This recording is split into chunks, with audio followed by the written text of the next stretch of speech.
Jasmine Crockett recently. Jasmine Crockett. Remember when I said, is she a relation to the late, great Davy Crockett? I don't think so. Jasmine Crockett, let me tell you, before you even ask, she's a very low IQ person. I mean, if we ever had to pass an aptitude test, that's the one should take one because she shouldn't even be in the. So I have no idea what you're going to, but I don't think we should waste our time. This is a low IQ person who I can't even believe is a congressperson. Between her and Ilman Omar and the group. You know, I met the head of Somalia. Did you know that? And I suggested that maybe he'd like to take her back. And he said, I don't want her. Okay, what else? Go ahead. Let's hear what Crockett said. Go ahead. He compared ICE raids to slave patrol. I want to ask you. To slave? To slave patrol. I want to ask you if you think that there should be consequences for members of Congress who make these types of comparisons or use this type of language. Well, I think she's gone over the line, and I think a lot of the people. Look, the Democrats have become radical left lunatics. They have policies that nobody's going to buy. And, I see what's going on in New York. We're going to have perhaps a communist mayor because it's split up. You know, if the people would get together and have one candidate, they'd have, I think, a pretty good chance. But it looks like maybe they're not going to do that. But we're going to end up with a communist mayor. It's not even believable, my beautiful New York. When I left New York to become president, it was a great place. But it was the beginning of bad things because we had de Blasio had just started as mayor. And I said, this guy's a real nut job. Went to Harvard to teach management. Can you believe it? He went to Harvard to teach city management along with the mayor of Chicago, who went to Harvard to teach. The two of them are teaching how to manage a city manage it into hell is what they do. But that was the beginning, and now we're going to go a step further. Now we're going with the communists. Can I be honest? I think it's the greatest thing to ever happen to the Republican Party. I really do. I think if a communist takes over New York City, I think that's a gift to the Republican Party. It's sad for New York, but it's a gift. And New York will recover because sometimes you need a shock like that to straighten you out. But it's politically, it's probably a very good thing.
Morning, everybody.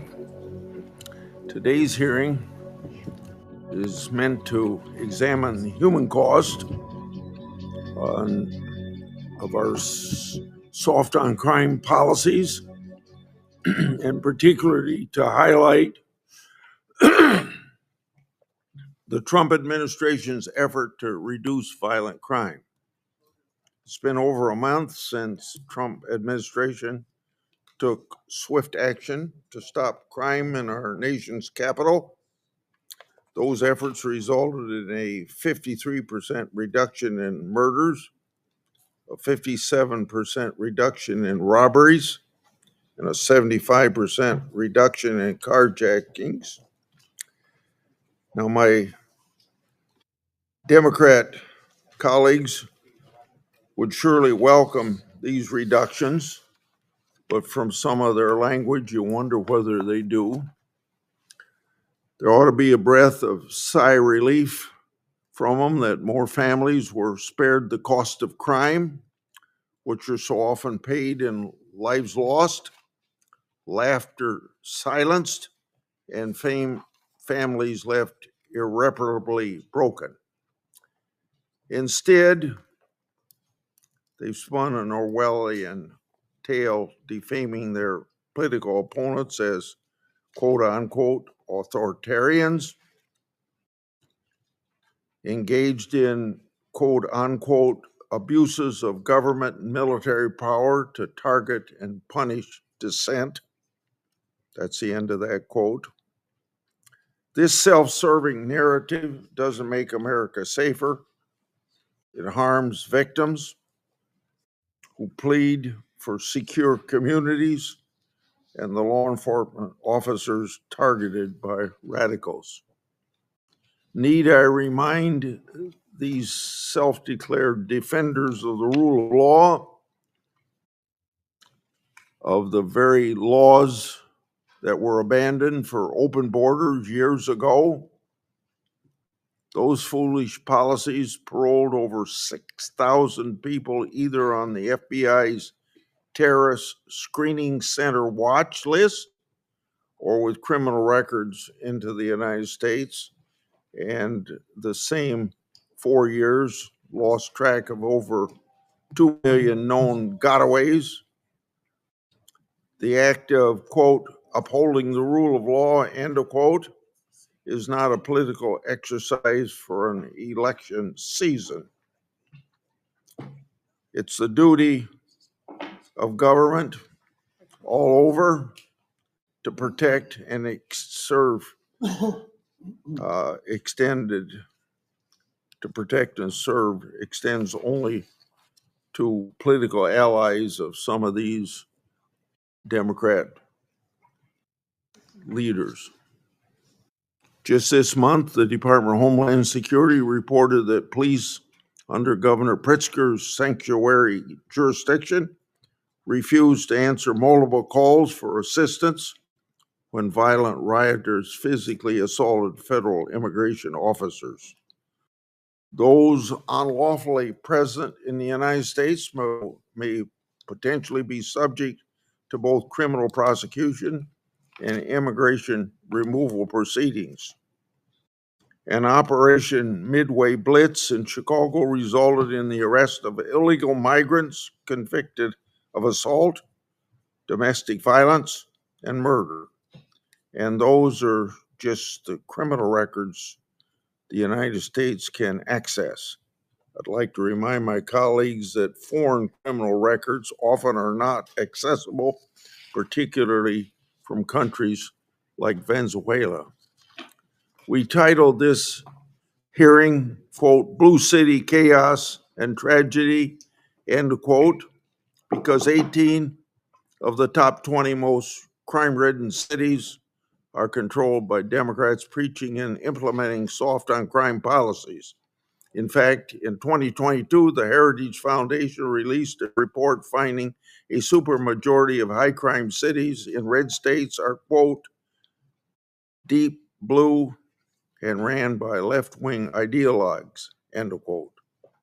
Those ideologues abuse federal grant money to push anti-victim policies in local prosecutors' offices and thwart immigration law.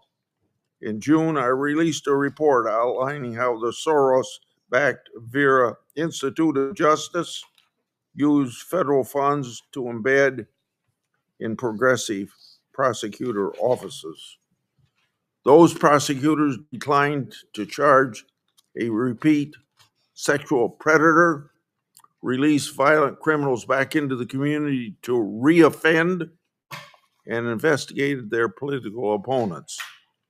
In Congress, good faith efforts by some Republicans to work collaborative on gun solutions through the Bipartisan Safer Community Act quickly turned to political opportunism.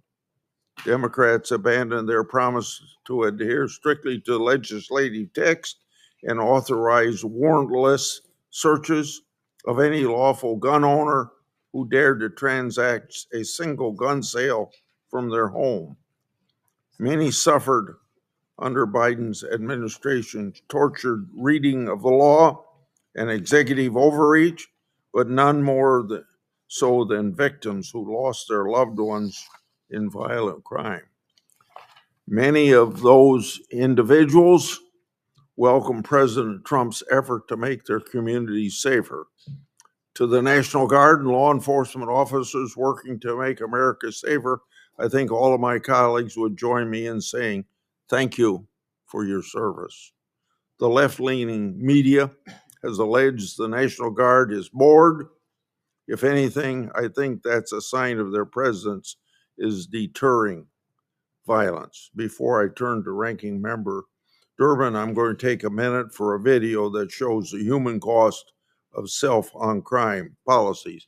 So please listen for 1 minute. The juveniles have run the city, not just the city, but cities across the country, whether it's Memphis, Philadelphia, Chicago, whether it's Baltimore. And the fact of the matter is, you can get up every morning in this city and you can say somebody's going to get murdered. A man who is believed to be in his 40s, who was just an innocent person driving on Ohio Street when one of the suspects from this burglary here outside of the Louis Vuitton store was driving southbound on Michigan Avenue, crashed into that man. He died as a result of that crash. It is unconscionable that you can look the other way and allow this to happen every single day. Crime is still a big problem in the Twin Cities. Each incident brings with it lasting fear and pain to those victimized. Make no mistake, this is not low-level crime. It's what happens when repeat offenders are allowed to cycle through arrest after arrest without meaningful accountability. It's what happens when there are no real consequences. But the bottom line is, how do we get crime under control? We have to do something in order to show we're trying every avenue to make Chicago a better place. It just can't be, no, you're not coming here because we don't like you politically.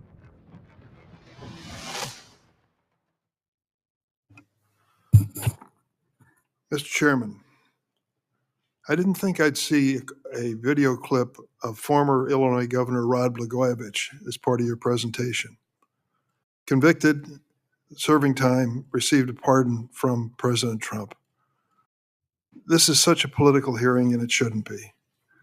What's at stake here is something that we all value, and that is the safety in our families, in our homes, and our neighborhoods. I regret that you have referenced this hearing to focus on, quote, blue city chaos. That is a political reference, for sure. Mr. Chairman, violent crime is on the decline, but statistics don't mean much to victims, and I thank Ms. Cook for being here. As a father, I can only imagine your grief, and I thank you for your courage in testifying. Any crime is too much crime, and every American deserves to feel safe. So we should be working together on a bipartisan basis, which we have done over and over again in this committee, to continue reducing crime and making our communities safer for all Americans. Unfortunately, this hearing is not going to help us reach that goal. Look no further than its title, Blue City Chaos, which falsely suggests that communities with Democratic leaders are less safe than communities with Republican leaders. Let's look at the reality. For the last 2 decades, the murder rate in my home state of Illinois has been lower than the murder rate in Missouri, Louisiana, and Alabama, all states represented by Republicans on this committee. Or take a look at Shreveport, Louisiana, a city with a Republican mayor and a Republican governor represented in Congress by the Speaker of the House and 2 Republican senators. FBI statistics show that Shreveport has a higher violent crime rate than Washington, D.C. In 2023, Illinois spent $516 per capita on policing, more than the state of Iowa, South Carolina, Texas, Utah, Missouri, North Carolina, Louisiana, Tennessee, and Alabama. Who is funding police? In Chicago, over the first 6 months of this year, homicide rates are down 32%, shootings have dropped 37%. We need to build on this success, not ignore it. During my time as chair of this committee, I held more than a dozen hearings on reducing violent crime. We focused on legislation, not lamentation. I reported numerous bills supporting law enforcement that were signed into law by President Biden, including Protecting America's First Responders Act and the Recruit and Retain Act. And we passed the historic bipartisan Safer Communities Act to crack down on gun violence. Instead of political theater and partisan attacks, we should focus on providing proven efforts like the HEAL Initiative, a project I launched in 2018 with 10 of Chicago's largest hospitals to address the root causes of violence in 18 Chicago neighborhoods with the highest rates of violence, poverty, and health disparity. Unfortunately, President Trump has done everything he can to undermine efforts like this. He cut $169 million from community safety funding authorized by the bipartisan Safer Communities Act. He cut $72 million in funding for state and local law enforcement. The 2026 Trump budget would slash the High-Intensity Drug Trafficking Areas Program, better known as HIDTA, by more than a third, from about $300 million to $196 million. These HIDTA cuts are strongly opposed by law enforcement, and the Trump White House itself conceded that HIDTA is, quote, an effective and efficient use of taxpayers' money and an important tool in the nation's effort to stop drug trafficking and save American lives. While President Trump claims to be tough on crime, he granted full and unconditional pardon to nearly 1,600 January 6 rioters, including more than 600 charged with assaulting law enforcement. Here's the reality. President Trump isn't interested in reducing crime. He's interested in political posturing. 100 troops into the city of Chicago. Did you hear the announcement this morning by the Secretary of Defense? One of the characteristics he insists on when it comes to building a strong military is that it be apolitical. His word, apolitical. The president has deployed thousands of troops to Los Angeles and Washington, D.C., and made disturbing threats to wage war against Chicago, Portland, and other American cities. Let's be clear, these are illegal, unconstitutional, and un-American power grabs by the president that actually endangers Americans. President Trump is looking for an excuse to send soldiers into American communities so he can play the role of strongman on television. In Illinois, his misguided mass deportation is targeting communities, but it's not making them safer. Remember the litany that we heard over and over again about immigrants to this country? Rapists, murderers, terrorists, the criminally insane.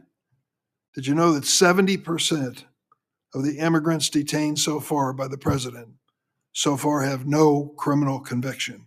None. The administration's main focus seems to be photo ops for social media, like these pictures from downtown Chicago of armed masked men just happened to feature the Trump Tower in the background. And just yesterday, we learned the Department of Homeland Security requested the deployment of 100 military personnel to Illinois over the objections of the governor. Simply put, despite what the Secretary of Defense said at Quantico this morning, the president's use of the military to police American streets is political theater, staged for his MAGA supporters, not effective law enforcement aimed at making communities safer. Meanwhile, thousands of FBI, DEA, and ATF agents, as well as thousands of service members across this country, have been diverted from critical missions to carry out the president's immigration agenda. Not surprisingly, federal drug prosecutions this year have dropped to the lowest in decades. So to parade the military in these cities, we are diverting talent and skill away from federal drug prosecutions. Does that make America safe? We need to support law enforcement and policies that improve and not erode trust between them and our communities. As a ranking member of the Senate Judiciary Committee, I will not sit idly by while this president tramples the Constitution. And I will use every tool at my disposal to reduce crime and protect our communities in a lawful way that promotes lasting change. I yield. Yeah, I want to take a minute to say something to emphasize what I said, and I'll give you a minute if you want to react to what I say. Can you put the microphone? Democrats missed a key data point when they assert that the most violent cities are in red states. Almost all of those cities are run by Democrat mayors. Axio reports that of the 20 cities with more than 100,000 residents and the highest murder rate, 19 have a Democrat mayor. President Trump is willing to work with these mayors, but they keep turning down the offer for help, despite the fact that President Trump's efforts are working in places like DC and Memphis without objection. I'd like to enter into the record press releases from DEA and the Marshals Service detailing these successes. Do you have anything you want to say? No. Okay.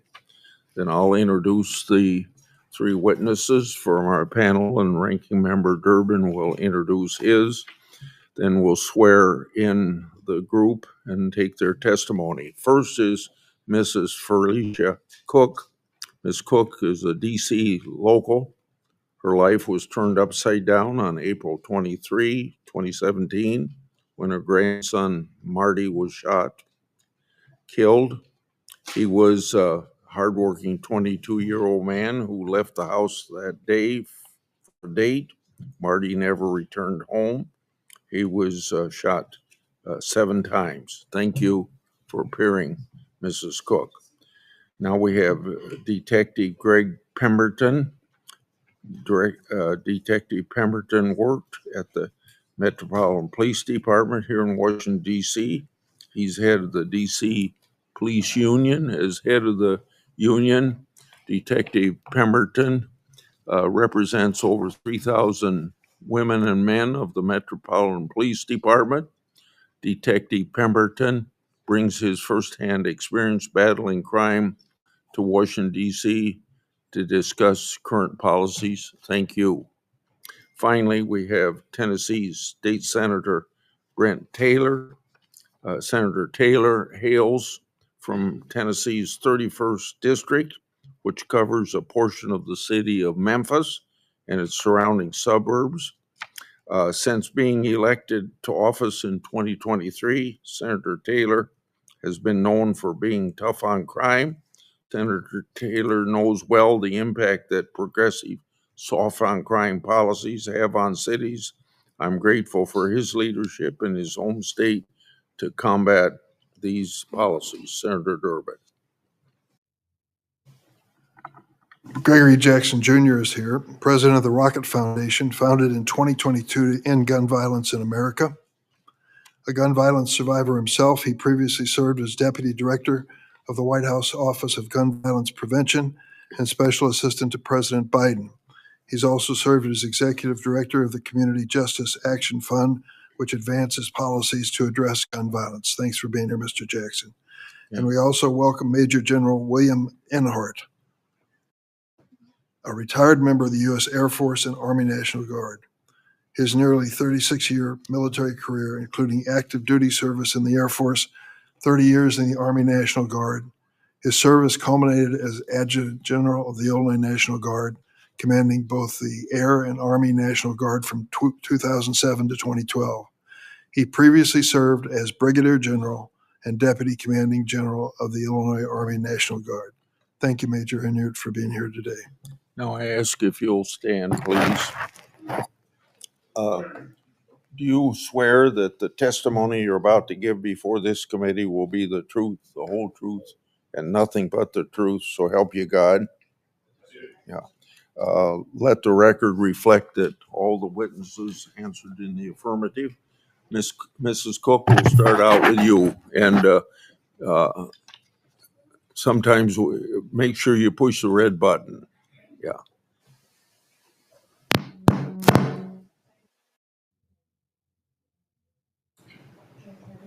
No.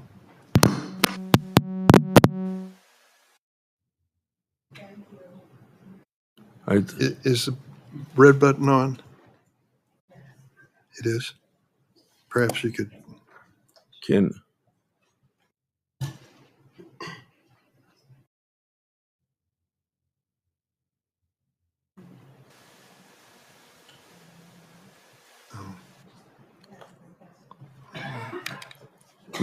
Could you, General, can you change with her?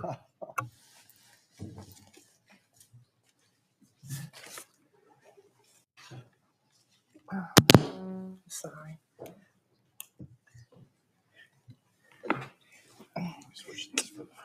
Okay. Can you hear me now? Yes. Yeah. Okay. Thank you, Chairman Grassley and members of the Senate Judiciary Committee for having me today. My name is Forlesia Cook. I'm a lifelong Washingtonian. My grandson, Marty William McMillian Jr., was tragically murdered in Washington, D.C. on April 23rd, 2017. Marty was my firstborn grandson. We were very close. My world turned upside down the day he died. It felt as though everything had gone dark and even breathing became painful. We had no answers. It seemed like no one really cared. After weeks of not hearing from anyone, I was shocked to learn that no one had been assigned to Marty's case at the 5th District. My own family investigated, solved the case. On Marty's birthday, January 11th, 2018, my daughter received a devastating news that the coroner had Marty's remains. It was found on the side of the road on Suitland Parkway. It had been 9 long months since we had seen or heard anything. I was told that they couldn't charge my grandson's killer with first-degree murder. He shot my grandson in cold blood 7 times. And they didn't consider that as first-degree murder. They act like we would be lucky if we got manslaughter. The bottom line is that murder in D.C. is treated as a joke when it comes time to justice.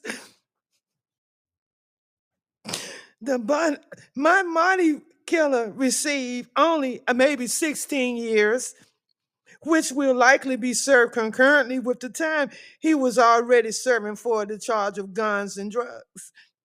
In total, he may end up doing just 10 years in an actual jail. And 5 of those may be probation. How can that be? After years of waiting to go to trial, the judge, after hearing my family's impact statements, asked the killer if he had anything he wanted to say. She said to him, "It must be a stressful day for you to have to sit here and listen to all of that." He killed our loved one.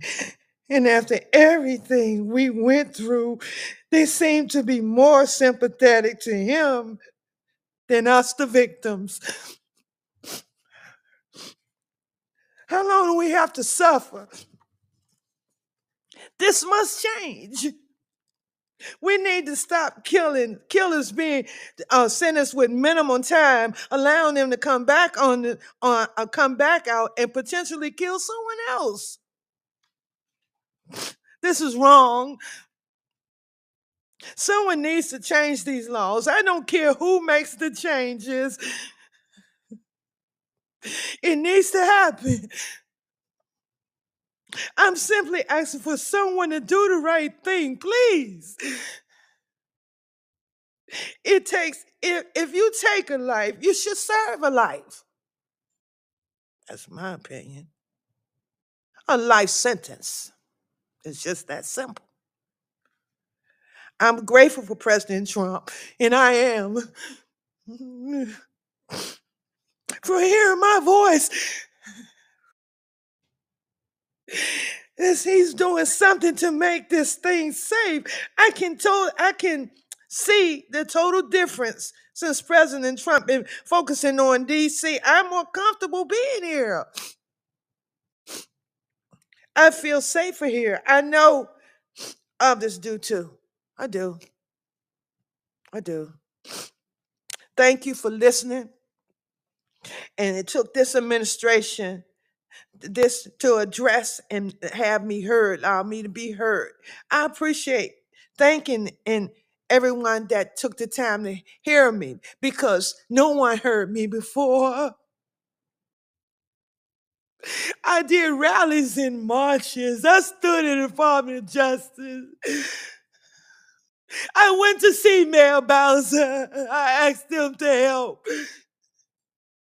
And my family did not get justice, and nobody heard me until now. Thank you, President Trump. Thank you. Oh, I'm sorry. My microphone on. General, you probably have to change places so you can be heard.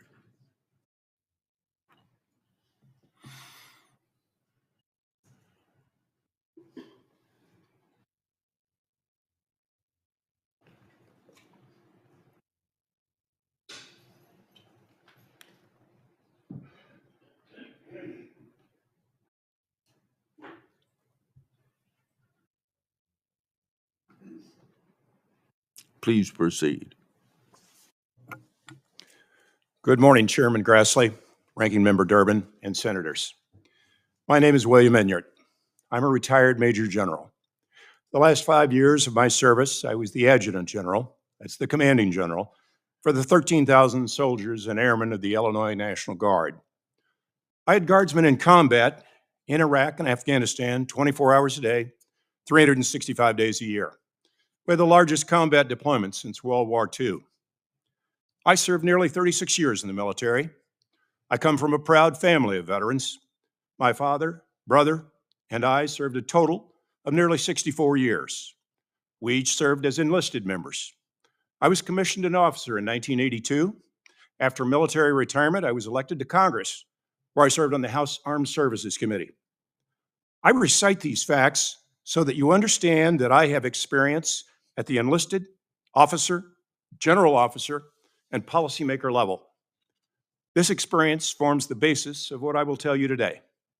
I'm here to talk with you about appropriate uses of the National Guard. The National Guard has a proud history of service to our nation, from pre-Revolutionary War days to the World Wars to today's conflicts. The National Guard is the best trained military reserve force in the world. There were times during the Iraq War that the Army National Guard provided more than half of our combat power in Iraq. We train in military skills, not police skills, to provide part-time soldiers for our nation's defense. Our other equally important role is as a trained and ready force for the governors. In our state role, we deploy to assist in disaster recovery. We deployed to New Orleans for Hurricane Katrina, to Illinois for Mississippi River floods, to St. Louis for tornadoes, Nevada Air National Guard for forest fires, to name but a few. You've heard what we are. Here's what we're not. We're not trained as police officers. Our soldiers may receive a couple of hours a year in civil disturbance training. We do not receive the months and years of training required to become qualified police officers. We're not trained to perform arrests, to perform traffic stops, to perform investigations, to follow up on crime tips. The calls to mobilize the Guard fail to understand this, nor do they understand the costs to mobilize the Guard. There's the cost to the taxpayer. The number I've heard for Los Angeles is $120 million for 4,000 guardsmen for 60 days. That's a high price tag for a stopgap measure. How many police officers could have been hired, trained, and put on the streets for $120 million? There's the cost to the Department of Defense and to FEMA. Every dollar spent on a misguided use is a dollar that can't be spent on training or equipping these soldiers, that can't be spent on their real mission. A dollar that isn't there for disaster response when the next hurricane hits New Orleans or the next tornado levels St. Louis. And there's the hidden costs to the soldiers and the families. These are part-time soldiers. They have jobs at home. They have educations they are missing. They have families who rely on them, employers who rely on them.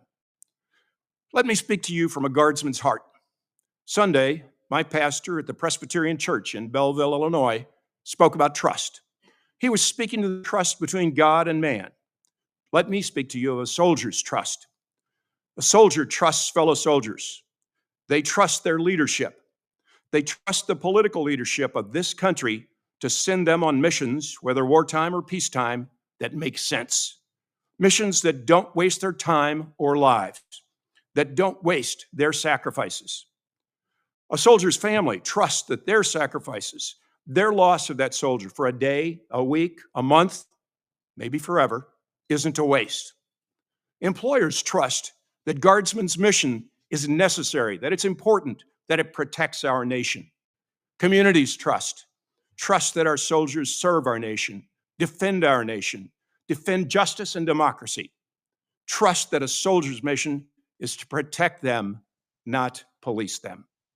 To misuse our troops, whether guard or active duty, is to breach those bonds of trust. When these soldiers are doing what they signed up for, defending our great nation, or helping their neighbors recover from a natural disaster, they don't mind sacrificing wages, missing a child's birthday, losing months away from school. But when they're bagging trash in Washington, D.C., they lose trust. Worse, their employers and families lose trust. It took a generation for the Guard to recover from the stain of Guardsmen shooting and killing college students at Kent State. We're one trigger pull away from another such tragedy. Don't let it happen. National Guard forces are for a real emergency, not a Band-Aid for long-standing problems that need a long-term solution. Thank you.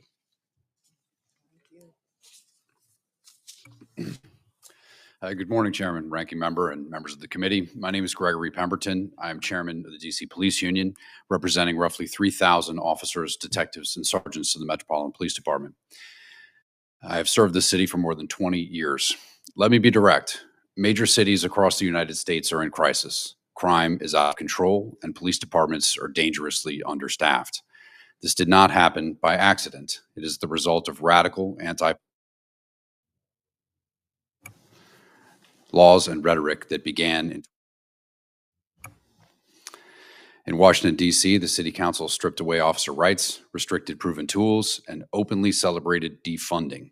The results speak for themselves. In 2020, the MPD had 3,798 sworn members. Today, we are under 3,200, the lowest in half a century, leaving us with more than 800 vacancies for the position of sworn officer. Since 2020, more than 1,600 officers have left, nearly 40% of those through resignations. These aren't retirements. These are cops walking away. The impact on public safety has been devastating. Between 2020 and 2023, homicides surged, carjackings doubled, robberies spiked, and entire neighborhoods became unsafe. Those officers who remain are working unsustainable hours, more than 1.8 million hours of overtime in 2024 alone, costing taxpayers over $130 million and burning out the force that remains.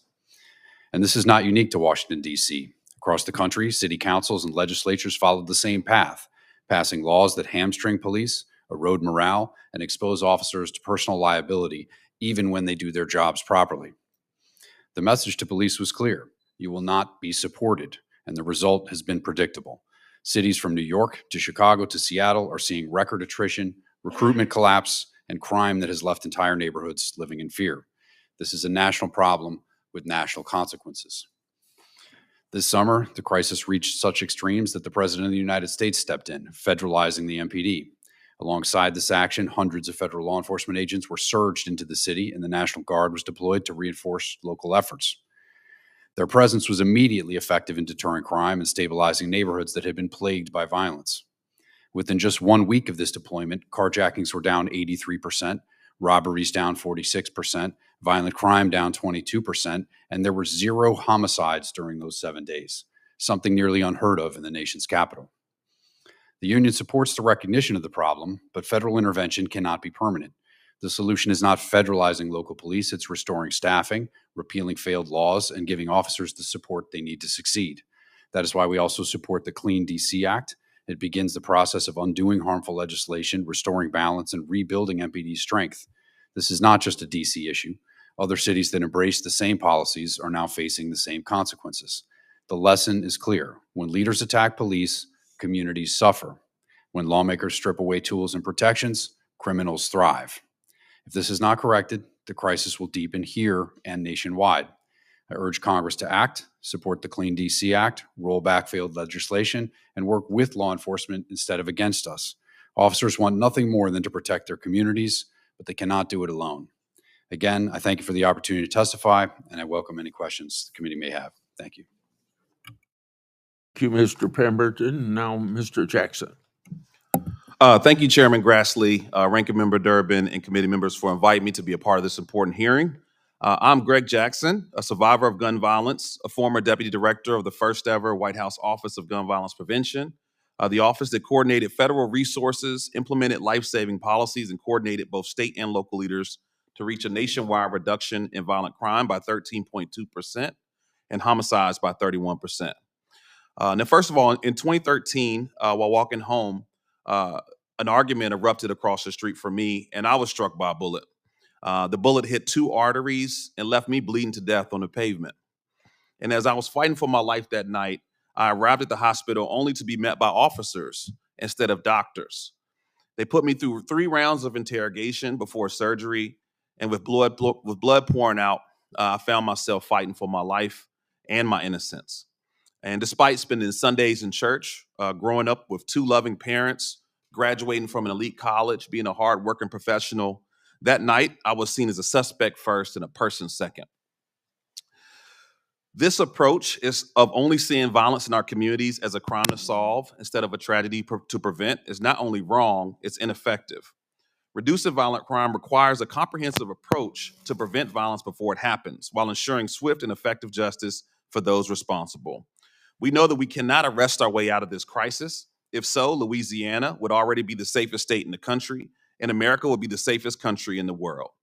And since I was shot, nearly 1 million Americans have been shot or killed, including my mentee DeMarcos and the grandson of Mrs. Cook, with violent crime historically surging during the beginning of the first Trump administration. We know that violence is what's driving, gun violence is what's driving violent crime across our country. It's become the leading cause of death for youth in America, leading cause of death for pregnant women in our country, as well as the leading cause of death for Black men and boys, and the second leading cause of death for Black women and Latino men. And these disturbing statistics are extremely overwhelming, but the last few years, we have seen real bipartisan solutions to address violent crime. With 2 consecutive years of historic reductions in gun violence, with major cities outpacing reductions across the country. And simply put, we achieved that by investing in those who are most at risk, strengthening vulnerable communities, investing in law enforcement while holding the gun industry accountable and keeping illegal guns off of our streets. Without mass federal agents or troop deployments, we saw homicides drop 24% in Boston. I'm sorry, only 24 homicides, period, in Boston. 54% in Baltimore, 38% reduction in Chicago, 41% reduction in Phoenix. And we got here in part because Republicans and Democrats came together to enact a bipartisan law that provided billions of funding to prevent violence, to invest in mental health, to strengthen school safety and to strengthen law enforcement-led strategies, including enhancing our background check system, investing in law enforcement, preventing domestic abusers from accessing guns, making the largest investment in youth and mental health, and making gun trafficking a federal crime, prosecuting over 600 traffickers. And as our communities are fighting our ways out of this crisis, we find ourselves at a dangerous crossroad. Instead of federal resources to strengthen what works, the Trump administration has dismantled and defunded bipartisan strategies passed into law to reduce violence. They shut down the White House Office of Gun Violence Prevention. They've defunded federal law enforcement, including the ATF. They've terminated $1 billion in mental health resources. They've terminated $812 million to community-led violence intervention programs. They defunded gun violence research and the CDC Firearm Injury Prevention Center. And they dismantled important regulations like the zero tolerance policy for gun dealers, as well as withheld $1 billion in victim services that now 24 states are suing the Trump administration for. This is not the federal support our cities need to reduce violence and end crime in our country. We need tough on crime policies which funds federal law enforcement that focus on preventing illegal guns from flooding our streets instead of just patrolling them. 95% of the guns traced to crimes in DC we know come from other states. To be tough on crime is to fund ATF to catch gun traffickers, to shut down rogue gun dealers, and disrupt dangerous black markets selling illegal weapons and conversion devices to our communities. To be tough on crime is to protect and fund the Bipartisan Safer Communities Act. To be tough on crime is to shut down those gun dealers who break the law and hold manufacturers accountable when they're profiting from our deaths. And frankly, to be tough on crime is to hold billionaires accountable for putting guns meant for the battlefield into our backyards every day. We have real solutions to save lives from gun violence and reduce violence crime. And now is the time to protect that progress and build on that momentum. Grandmothers should not be sitting in courts. Grandchildren should not be sitting in caskets. And Americans should not be living in fear from this crisis of gun violence when those in this chamber have the power to take action. Thank you. Thank you, Mr. Jackson. Now, Senator Taylor. Mr. Chairman, ranking member, and distinguished members of the Senate Judiciary Committee, I want to thank you for giving me the opportunity to come and talk to you about Memphis Crime Challenge. I also want to talk to you about my efforts to make Memphis matter, but in order to make Memphis matter, we have to make Memphis safe. Memphis, as you know, consistently ranks amongst America's most dangerous cities. Last year, Memphis reported 111,000 crimes, 19,000 arrests, and of those 19,000 arrests, a whopping 56% were dismissed. Violent crime has been rampant in Memphis. In 2022, Ezekiel Kelly went all over the city on a shooting spree that killed 3 people and wounded many others. That same year, Cleotha Henderson kidnapped, raped, and murdered a kindergarten school teacher by the name of Eliza Fletcher. In 2023, a St. Jude Children's Research Hospital researcher by the name of Dr. Alexander Bulikov was gunned down in front of his family. That same year, Dr. Ben Monk, a physician, was killed in his clinic by a patient.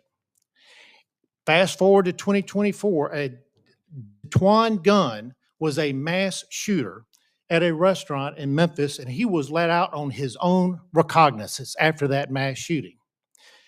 Jalen Lobley, who was out on bail on his own recognizance on gun charges, winds up getting into a gunfight with the Memphis Police Department that ended the life of Officer Joseph McKinney. In fact, crime is so bad in Memphis that last year, Shelby County, the county that Memphis is in, experienced the largest decrease in population of any county in the entire country. And unless we do something, Memphis will hollow out its middle class, and all that will be left are the extremely poor who can't afford to leave and the extremely wealthy who can afford private security to stay. The root of this crisis, in my view, lies in part with our Soros-backed DA, Steve Mulroy. He was elected in 2022, and he started implementing policies like a proposed diversion program for felons caught in possession of a firearm. He also does not oppose parole for first-degree murderers who are in prison trying to get out. These type of policies undermine justice in Memphis. DA Mulroy also operates his very own Innocence Project inside his office that successfully moved Michael Samples, a twice convicted murderer on death row, to life in prison. That sentence now makes him eligible for parole. Allegations of race-based prosecutions and illegal commutations have led to pending ouster resolution before the legislature, and the Tennessee Supreme Court is now reviewing those allegations. A recent report shows that our restorative justice scheming district attorney is partnering with progressive nonprofits that encourage failed policies like decarceration and cashless bail, and they then manipulate the data into thinking that the public somehow thinks that they're safe because of these failed policies. Now, to counter this, I have championed legislation in Tennessee, such as the DA Donor Transparency Act, the DA Second Opinion Act, and we have banned the ability to pay calculator when setting bail. We have elevated the safety of the community to being a top priority when setting bail, and we passed a blended sentencing bill to deal with youthful serious offenders. I even had to pass a law that prohibits the Memphis City Council from banning routine traffic stops, an absolutely insane policy that was backed and supported by our DA. Now, federal and state efforts are working. Earlier this year, Senator Blackburn and I sat in a briefing with the FBI where they outlined Operation Viper, where they've identified 100 gangs, street gangs in Memphis. And that operation led to 500 arrests and have secured over 100 federal indictments. Just this one operation alone has reduced certain violent crimes by 25%. And I remain confident that President Trump's recently announced Memphis Safe Task Force, which includes over a dozen federal agencies, also includes the Tennessee National Guard, that they will succeed in doing the hard work necessary to infiltrate gangs and arrest routine criminals. However, the DA remains the weak link in this operation. For those who are arrested that have to be prosecuted in state court, he remains that weak link. And to make sure that the Memphis Safe Task Force is successful, I will be sponsoring legislation in our next session that will require public certification of any cases that are reduced or not prosecuted because of from these initiatives. To maximize these efforts, I would encourage this Senate to swiftly confirm Mike Donovan as our U.S. Attorney for Western District of Tennessee, because his proven tough on crime leadership will help with prosecutions in Memphis and ensure that criminals have the consequences that are not getting under our state DA. Lastly, I would recommend the Department of Justice enter into consent decrees that will require the Shelby County District Attorney and our justice system to enforce tough on crime policies so that Memphians can maintain the right to live in their home, to travel about our city that they love, and enjoy their property. To make Memphis matter, Mr. Chairman, we have to make Memphis safe. But let's also make Memphis a model of how this Congress can turn around great American cities. Thank you, Mr. Chairman. Thank you, Senator Taylor. Now we'll have 5-minute rounds. Mr. Pemberton, I'm going to start with you. Critics claim the Trump administration didn't need to mobilize the National Guard in D.C. because D.C.'s crime decreased by 35% in 2024. You've suggested that statistic was falsely inflated. In the House Oversight Committee, D.C. Chairman Mendelson said that you're lying.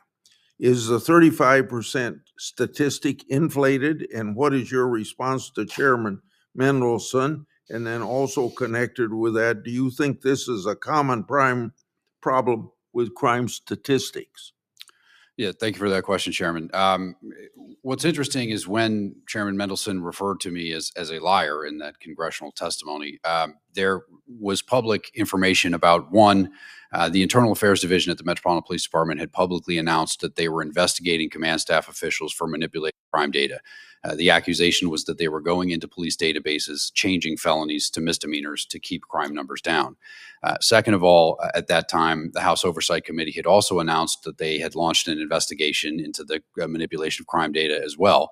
And in their public notice of that, it stated that they had a whistleblower within the department that confirmed this pattern of practice.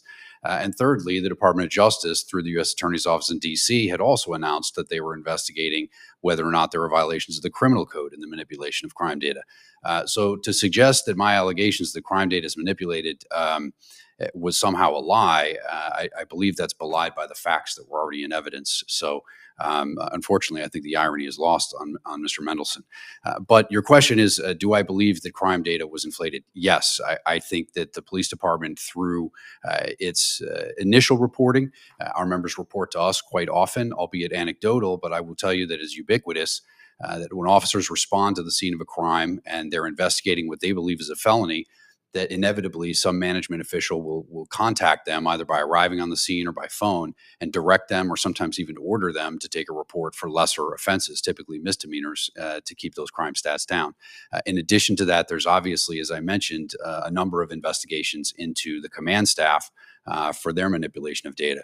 So yes, I think that the reporting that crime went down 35% in 2024 and then another 25% in the first 6 months of 2025, I don't think that those numbers are accurate at all, Mr. Chairman.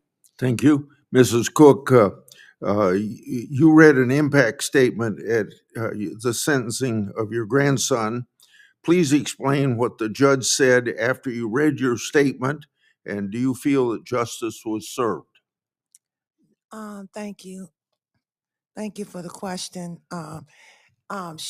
We read our impact statement. So let me tell you, Marty was so loving my family. We had at least 30 impact statements.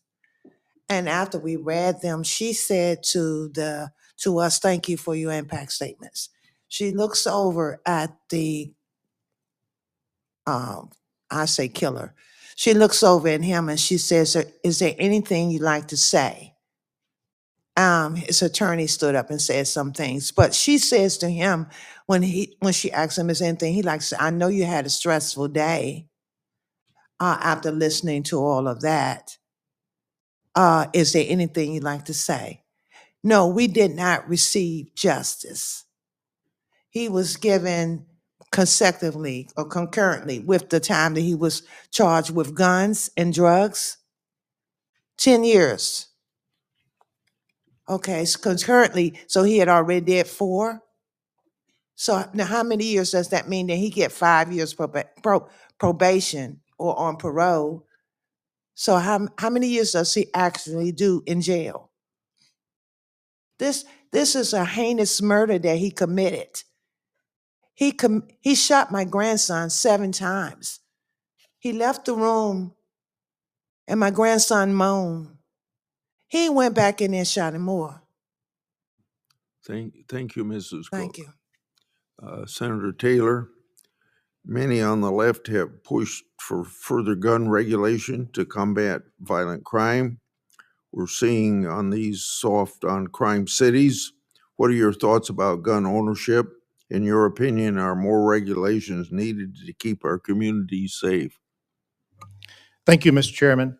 What I would say is that we need to remember the purpose of the Second Amendment was not about what kind of guns we can have. It was about what kind of government we can have. And what citizens in Memphis are fearful of are the guns that are on the streets by people that shouldn't have them. If you take, for example, Mr. Chairman, this picture here, this is a group of young men in a convenience store posing with long guns and handguns so that they can have a picture for social media.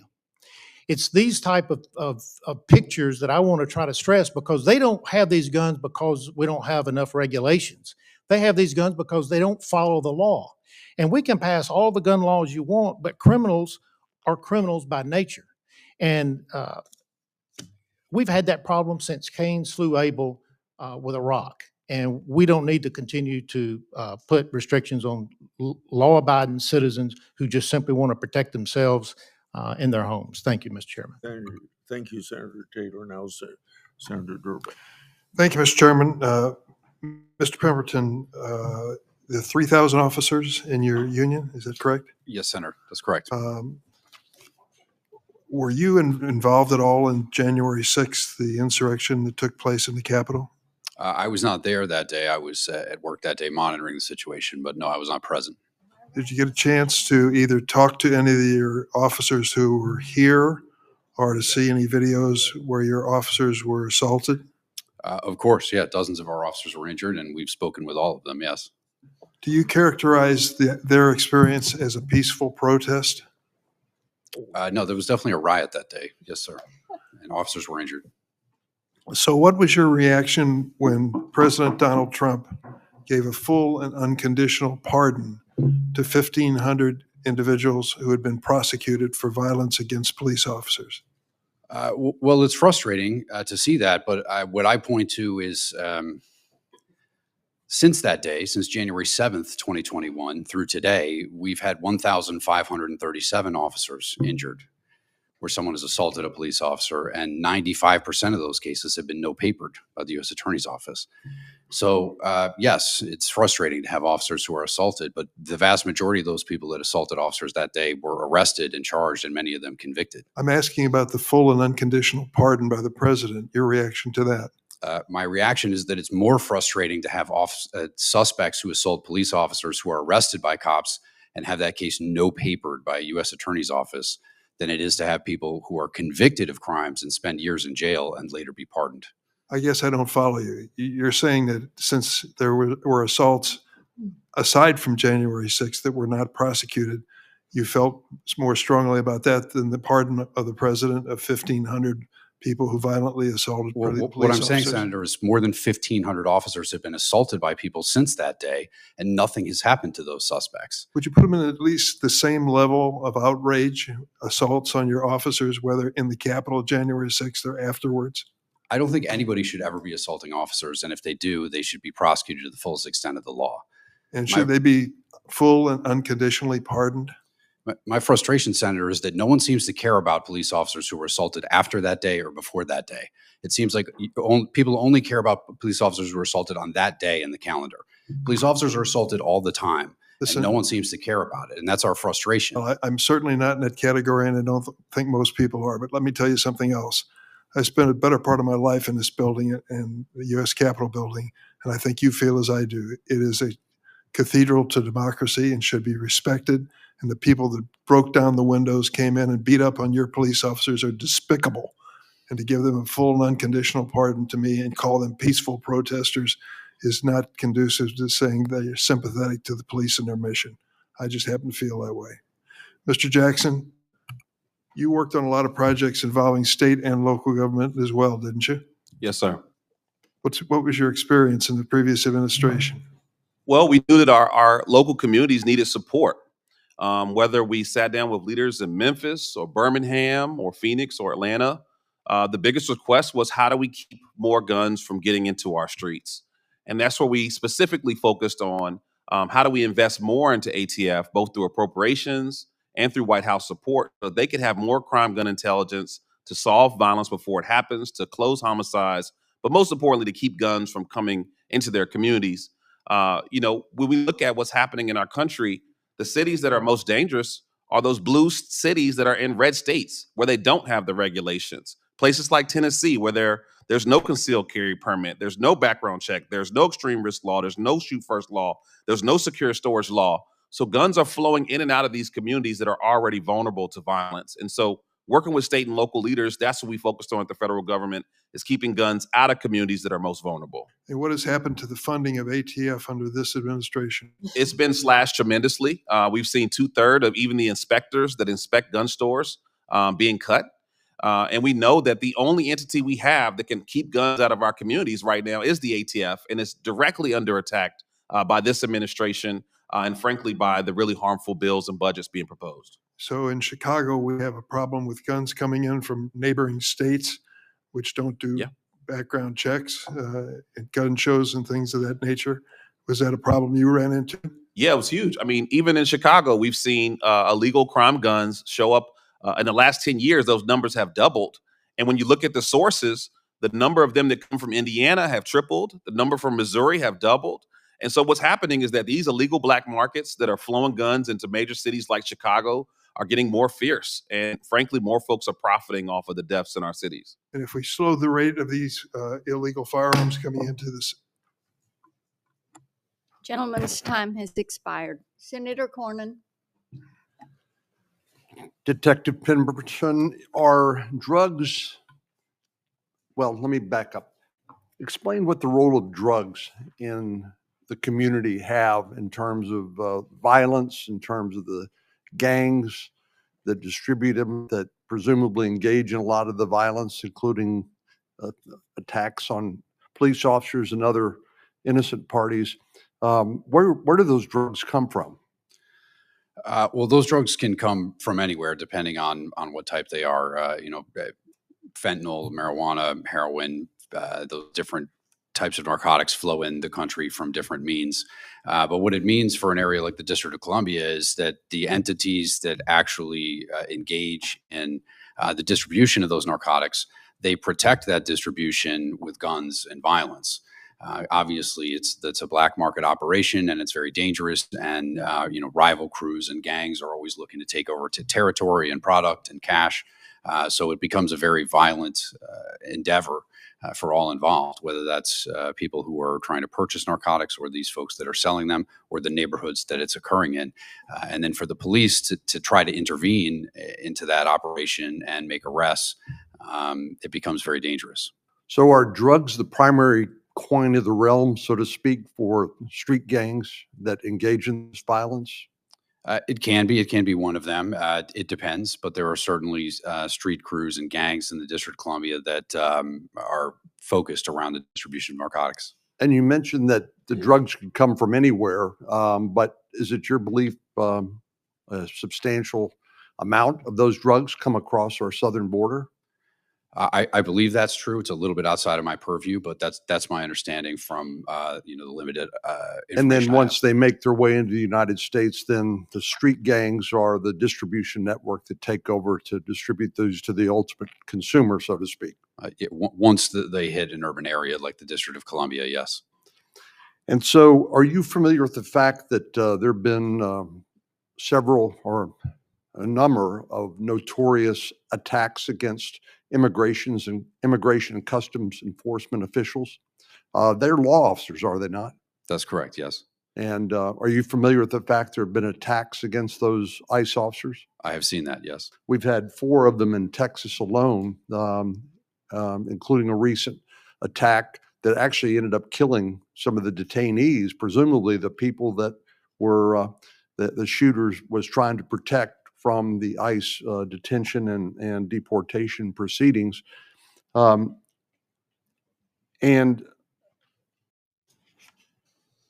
do you believe that the defunding and the disrespect and the failure to support and honor our men and women in blue who are merely enforcing laws that are passed by Congress and other legislative bodies, do you think that's been a major cause for some attacks against law enforcement officers? Absolutely. The rhetoric that began in 2020 about defunding the police and eliminating the police, reducing the size and scope, responsibility of police departments, replacing them with behavioral health specialists, violence interrupters, social workers, all of that nonsense was not only rhetoric, but it was also codified in law and policy. And a lot of agencies, particularly in major urban areas, are still dealing with that. Here in the District of Columbia, we have an authorized sworn strength of 4,000 sworn members. We currently have 3,180. We have more than 800 vacancies for the position of police officer. All of that can be traced back to that policy and that rhetoric. So yes, it has made this situation very unsafe and unstable. Senator Taylor, I believe there was a comment that there were only 24 deaths in Boston during some given period of time. I'm struck by the way that people speak about the reduction in crime. We're grateful for that always, but the idea that there were only a certain number of deaths or assaults or robberies or carjackings or the like, it seems to me misses the point. Isn't the point to have as close to zero as we can possibly have? In other words, is there ever a tolerable level of violence that's acceptable in your community in Tennessee or anywhere else, in your opinion? No, and I remind my Soros-backed DA all the time that drowning in 10 feet of water feels just like drowning in 7 feet of water. we've got to get crime down as low as we possibly can and get it manageable. And that's where this Memphis Safe Task Force will have a huge benefit, because we'll be able to bring crime down to match the decreased numbers of police officers that we have, so that when they leave, we can maintain that crime level as low as possible, but it's got to be manageable. Thank you. Time's expired. Senator Blumenthal, you're recognized. Thank you, Madam Chair. Thank you all for being here today. Mr. Jackson, there are a lot of areas where we have differences and where there is controversy. But there are programs that we know actually work and where investments produce results. And that's why I am so disappointed, in fact, angry, that there have been cuts in programs, $500 million in grants cut to nonprofits that provide essential federal support for a whole slew of programs that actually fight crime in our streets and neighborhoods. I've seen them in Connecticut.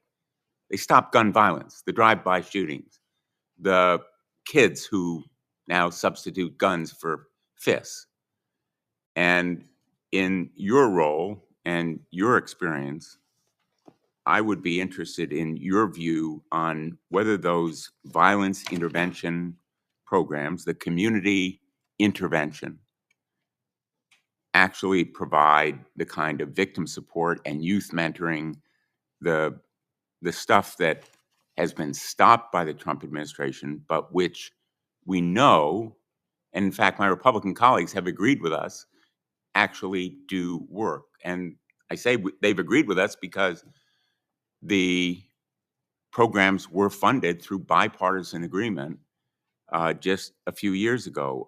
The administration got $2 million from the Alliance of Concerned Men, an organization founded by formerly incarcerated men that seeks to break cycles of violence by reaching out and mentoring. They cut $2 million in funding for the Circle of Brotherhood, an organization of community violence intervention. I'm not saying every one of these is the gold standard, but there are programs that work. And if you throw all of them out, you forego, in my view, a real opportunity to fight crime. And that's not even counting the burn grant funding cuts that go to police. If the administration is serious about crime, it ought to be increasing those grants to local police, not cutting them. What are your views? Well, you know, there have been countless research done on violence intervention and victim service organizations, and we've seen that they've had tremendous success to reduce violence by upwards of 50%. And frankly, these organizations across the country are also applauded by the community. Mr. Pemberton called them nonsense, but we had at the White House, we brought the top 10 chiefs of the top 10 major cities in the country and the top sheriffs across the country, and every one of them applauded community members and nonprofits that are supporting families that suffer loss, like Mrs. Cook, that are working with those who are most at risk to prevent violence before it happens. And frankly, they're seeing results. In all of our communities where violence intervention ecosystems are strongest, we are seeing the strongest reductions. And I'll tell you, there's not one police chief or sheriff in this country that I know will stand up and say that we don't want the community support and partnership to keep our community safer. I think anybody and all of us, or quite a few of us, have been involved in law enforcement. You know you can't do it effectively without resources. And Senator Durbin was asking you about the cuts in funding for AT&F.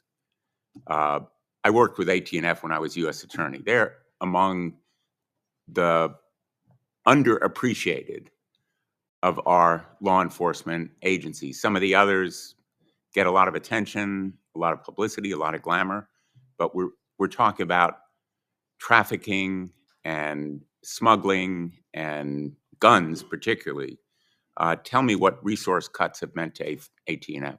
Look, we've seen tremendous resource cuts. I think some of the most devastating is the cut to inspectors that can make sure we're cracking down on gun dealers that we know are violating the law. We know that ATF was huge. We were able to shut down 350 websites that were selling Glock switches. We were able to shut down 400 gun stores that were violating the law.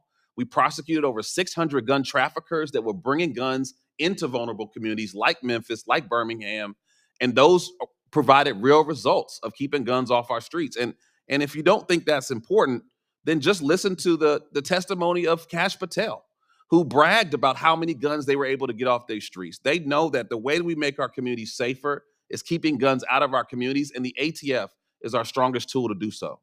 Thank you very much. Thanks, Madam Chair. Mr. Pemberton, your name was called. Would you like to respond? Yes, Mr. Jackson mentioned violence interrupters and the efficacy, but here in the District of Columbia, there's almost no evidence of any efficacy of these violence interrupters. And as a matter of fact, one of our city council members has been indicted for accepting bribes from a violence interruption organization. And I can name at least a half a dozen suspects who have been arrested for murder, gun charges, drug charges, other violence charges, who have been paid by violence interruption organizations. This violence interruption in the District of Columbia is a grift, and it is a way for tax dollars to get funneled into the hands of criminals. We shouldn't be spending a dime on violence interruption in the District of Columbia. There is absolutely zero proof that it works or that it has any level of efficacy whatsoever. Well, I might just say I can't speak to the District of Columbia. Thank you, Mr. Pemberton. Before I turn to Senator Schmidt, I want to encourage those that are worried about grant cuts to take a look at what the Biden administration actually spent the money on. It was hundreds of thousands of dollars to prove, and I quote from them, gender-affirming medical care, end quote. Over $500,000 on a podcast series, blog, and academic conference preparation. And the list of this goes on and on. I'd like to enter into the record Chairman Grassley's staff report exposing the disastrous consequences of the Biden Department of Justice grants to the Soros-backed Vera Institute.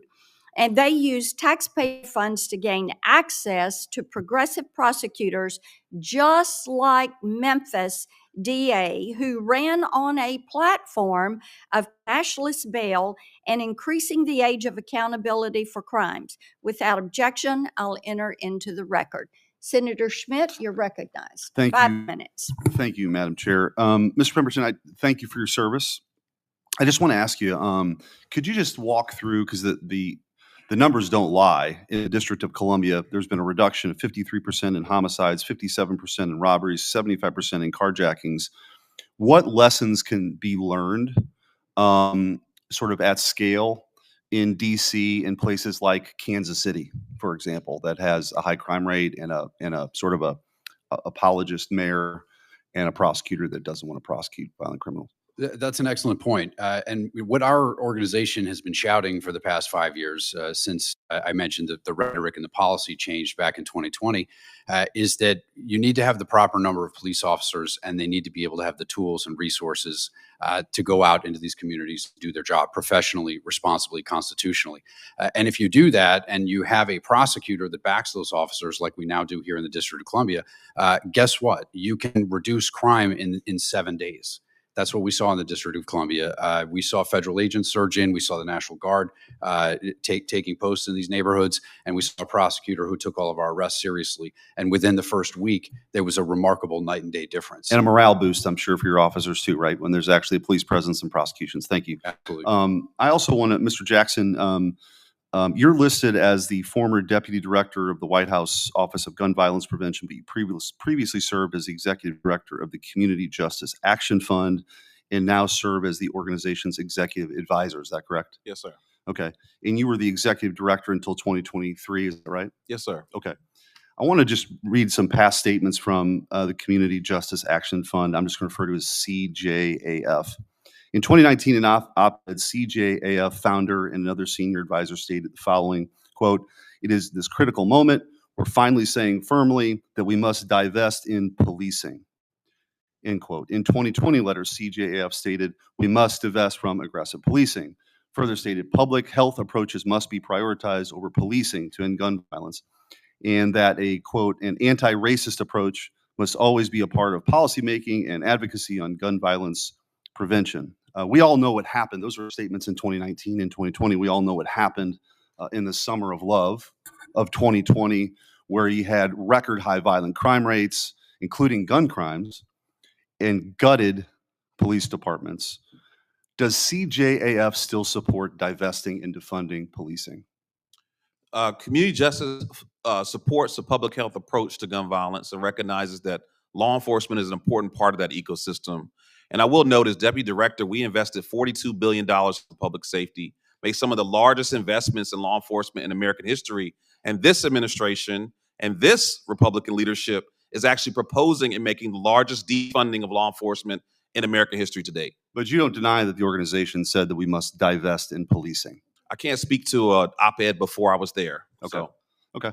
In 2019, CJAF also said that every legislator that openly calls for mass deportations is enabling a mass radicalization of white individuals that are now emboldened to commit murder. Does CJAF stand by that statement? I can't speak to that statement. Do you believe that? Can you reframe this? Sure. That any legislator that openly calls for mass deportations is enabling a, quote, mass radicalization of white individuals that are now emboldened to commit murder. I can't stand with a statement I didn't write, and I don't quite understand. But do you agree with that? I don't quite understand what you're. I just read you a statement. I'm asking you, do you agree with that statement or not? No, I don't agree with that statement. Thank you. CJAF also identified ICE as pushing a white nationalist agenda. Quote, this white nationalist agenda is used by the deportation force of ICE in CBP to lock up black and brown immigrants across the country. It lives through the courts and police departments that lock up and kill black and brown bodies. Does CJAF stand by that statement? I can't speak to that. Do you believe that that's true? Can you? What is your reference to this? This is a quote. This is a CJAF identified in that same letter that I referenced earlier in 2020. That effectively ICE was a white nationalist organization that was trying to lock up and kill black and brown bodies. Well, again, I can't speak to something that was written before. Do you believe that? Again, I can't speak to that statement. So you agree with that or you don't agree with that statement? You think ICE's mission is white nationalist in nature and its intention is to kill black and brown people? No. Okay. It condemned calling for deportations. I'm out of time. I just would point out that this organization that you're advisor of is part of the Tides Network, which is directly affiliated with George Soros and has gotten funding from USAID. So if you want to understand why people are so committed to making sure USAID doesn't fund these radical organizations, some of these statements are exhibits A, B, C, D through Z. Thank you, Madam Chair. Senator Booker, you're recognized. So I've been in the Senate now over 12 years. I've just never seen a hearing like this on a committee that has a track record for working together. Blue City chaos and tragedy. How the Trump administration is addressing human costs of soft crime policies. Dear God, we continue in this nation to deepen partisan divide and to undermine the truth that we share common cause, common purpose, and even common sense. In a bipartisan way, we have worked year after year to invest in the resources that keep our communities safe. And now I'm sitting in a hearing that somehow wants to pit red against blue as if they're not Republicans and Democrats that live in every county and every state. And all of us want the same thing, which is lower crime in our communities. I may be the person in this committee that has made a decision in my life about 25, 30 years ago to move into a very high crime neighborhood. I have friends that have died by gun violence. Mentees of mine have died by gun violence. And I'm telling you right now, pitting us against each other in this false fight narrative that we don't share that common urgency and can't find common ground. This committee right now is having a hearing that is not about finding common ground and working to find solutions, but driving a false divide based upon a false pretext that somehow places that vote for one party over another are more dangerous, and that's just not true.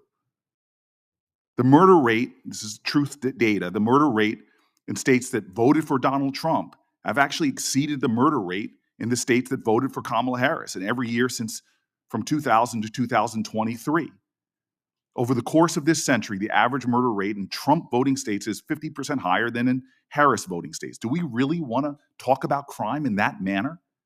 Since 2000, the top 10 murder rate states have been dominated and reliably places that have voted for Republicans.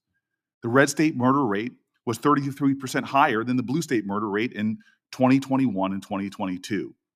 2022 was the 23rd consecutive year that murder-plagued states that voted for the president in this past election have higher rates. 8 out of 10 states that had the highest murder rate in 2022 voted for. I could go on and on and on.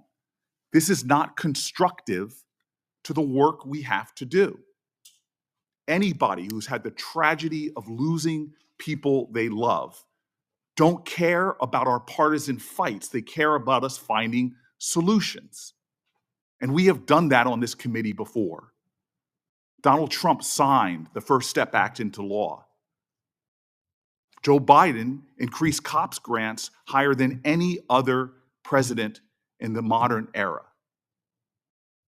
I am so exhausted by hearings like this that are far more about posturing to our political divide than trying to create common ground. Let me tell you about common ground. I've worked with some of my colleagues across the aisle to do things like surge funding. Last Congress, me and Republican colleagues on this committee introduced legislation that would establish more resources for law enforcement agencies to hire, retain, and train detectives to deal with what is a national problem, which is homicide clearance rates. There are evidence-based strategies that will keep us safer.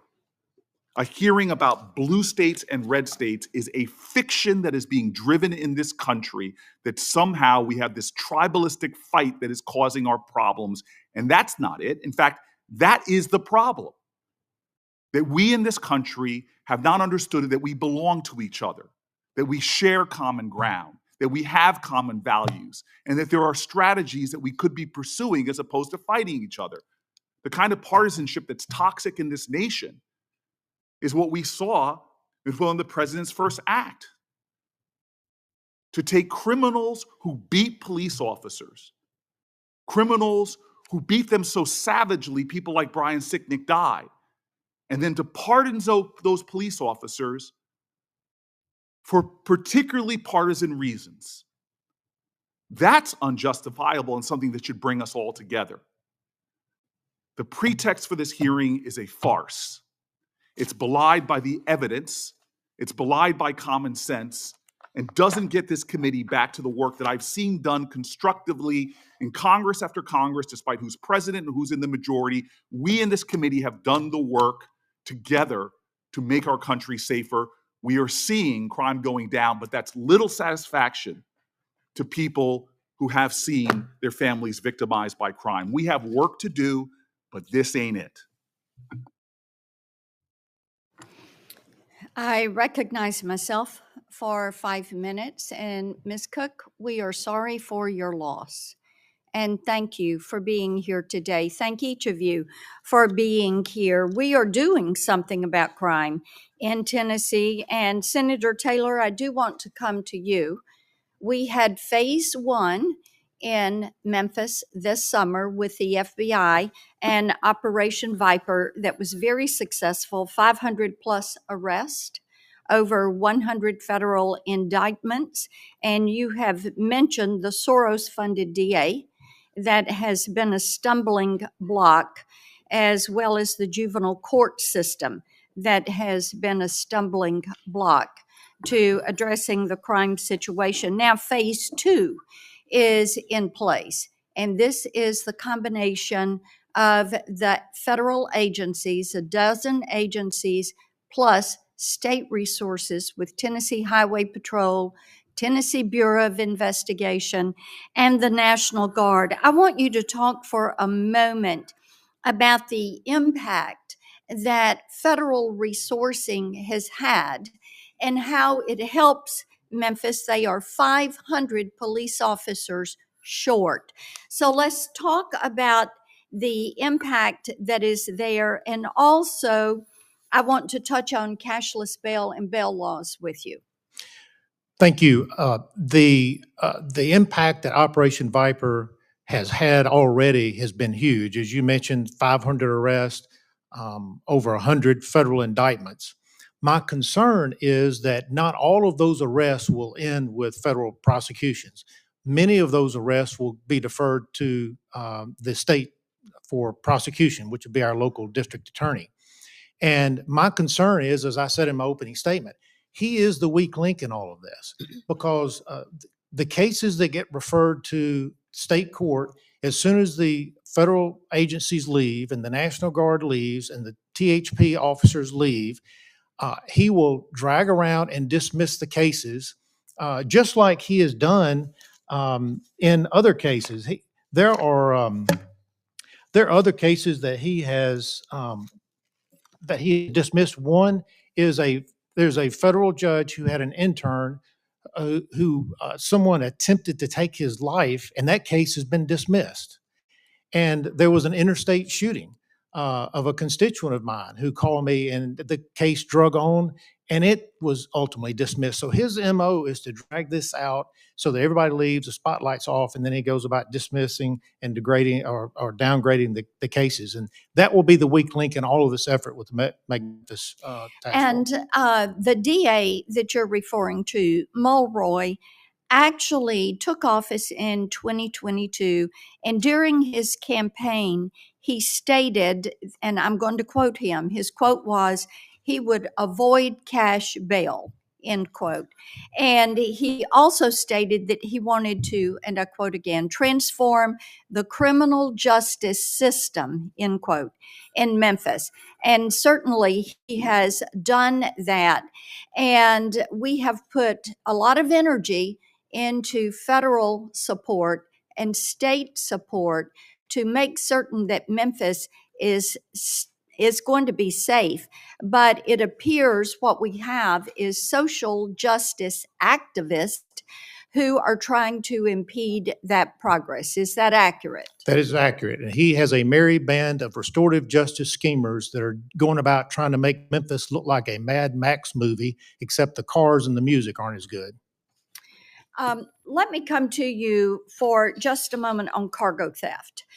Senator Klobuchar and I are working on legislation, and it is the Cargo Security Innovation Act. Now, we know Memphis is America's distribution center. With the Port of Memphis, all 5 Class A railroads, FedEx, and I-40 that goes from the East Coast to the West Coast. And this status as a logistics hub has drawn these cartels and gangs and organized crime rings to Memphis, and they're attacking our supply chains. And I want you to speak for just a moment about cargo theft in the area and why it's important to Memphis. Right. Thank you.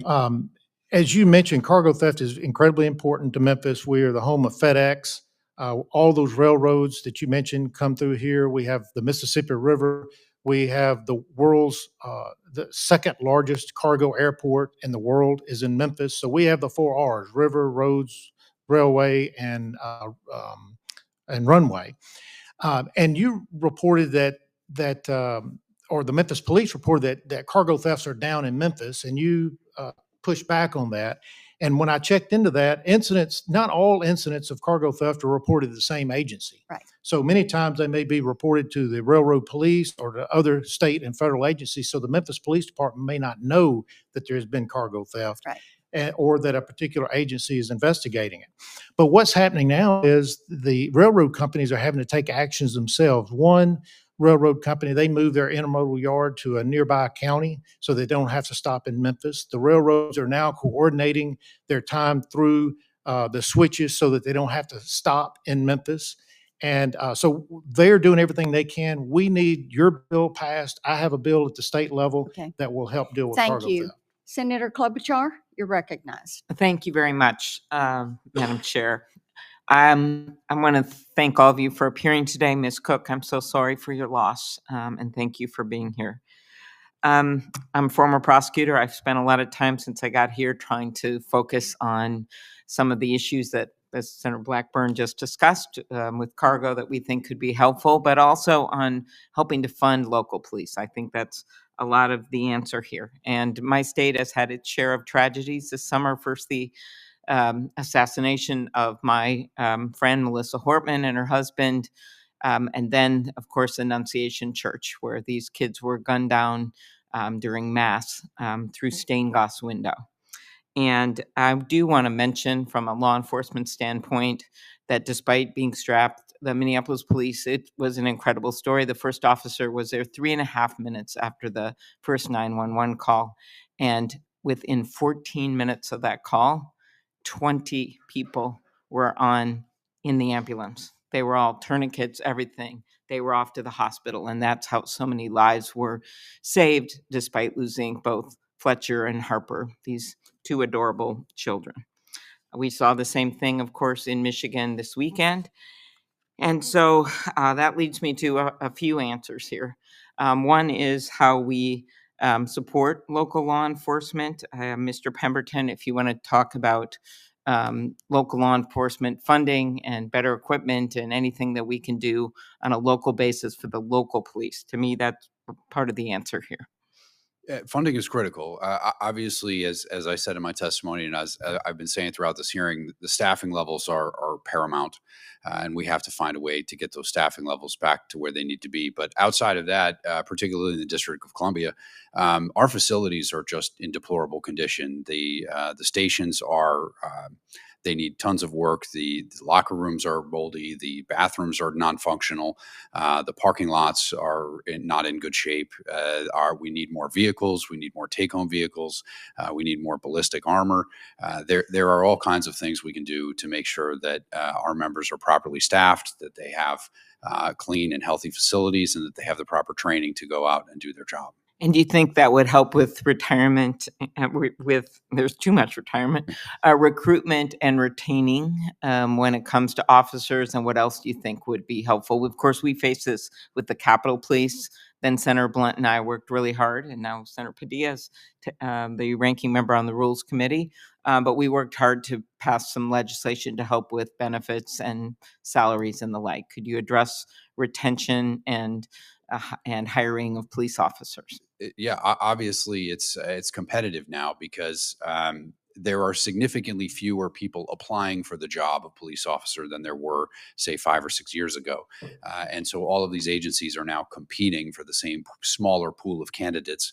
It's much harder to get them in the door. So anything we can do to deal with salaries and benefits and retirement packages, that's paramount. But as you mentioned before, also, having these facilities that are top notch and having the proper tools, that's also a big deal. And that would include unfreezing federal funding or getting federal funding to local police departments. Absolutely. Yes, ma'am. Okay, thank you. Mr. Jackson, I come from a state strong tradition of hunting. And when I look at all of these proposals, when it comes to firearms, assault weapons, I think, does this hurt my Uncle Dick and his deer stand? And whenever I get on one of these pieces of legislation or lead one of them, my answer is no. I had a discussion last week with Director Patel about assault weapon bans and what we could do. Could you talk a little bit about that and not our discussion, but just if it could be one of the things I raised to him? I'm in favor of assault weapon ban. I'm in favor of more background checks. I think there's a number of things we could do here when it comes to these assault weapons getting in the hands of people that shouldn't have them. One first step would be to get the age up to 21. Both in Uvalde and Buffalo, the shooters got their guns the minute they turned 18.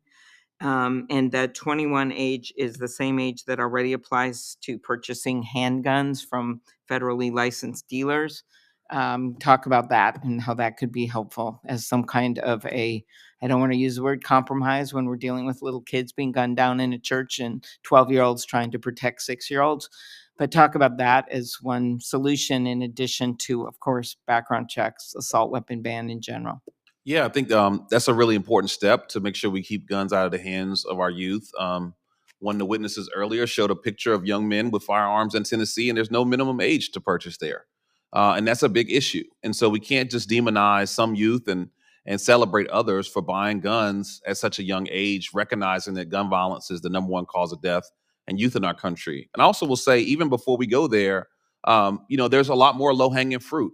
We can crack down on machine gun conversion devices and Glock switches, all of which we know is fueling the deaths that we're seeing across the country. And this Trump administration has already, through the Department of Justice, pulled back on just implementing laws and actually enforcing laws to keep machine gun conversion devices out of their hands. And so I think we can at least focus on enforcing the laws on the books to start to keep guns out of the hands of those in crisis, while we look for more solutions for our youth. Thank you, Mr. Jackson.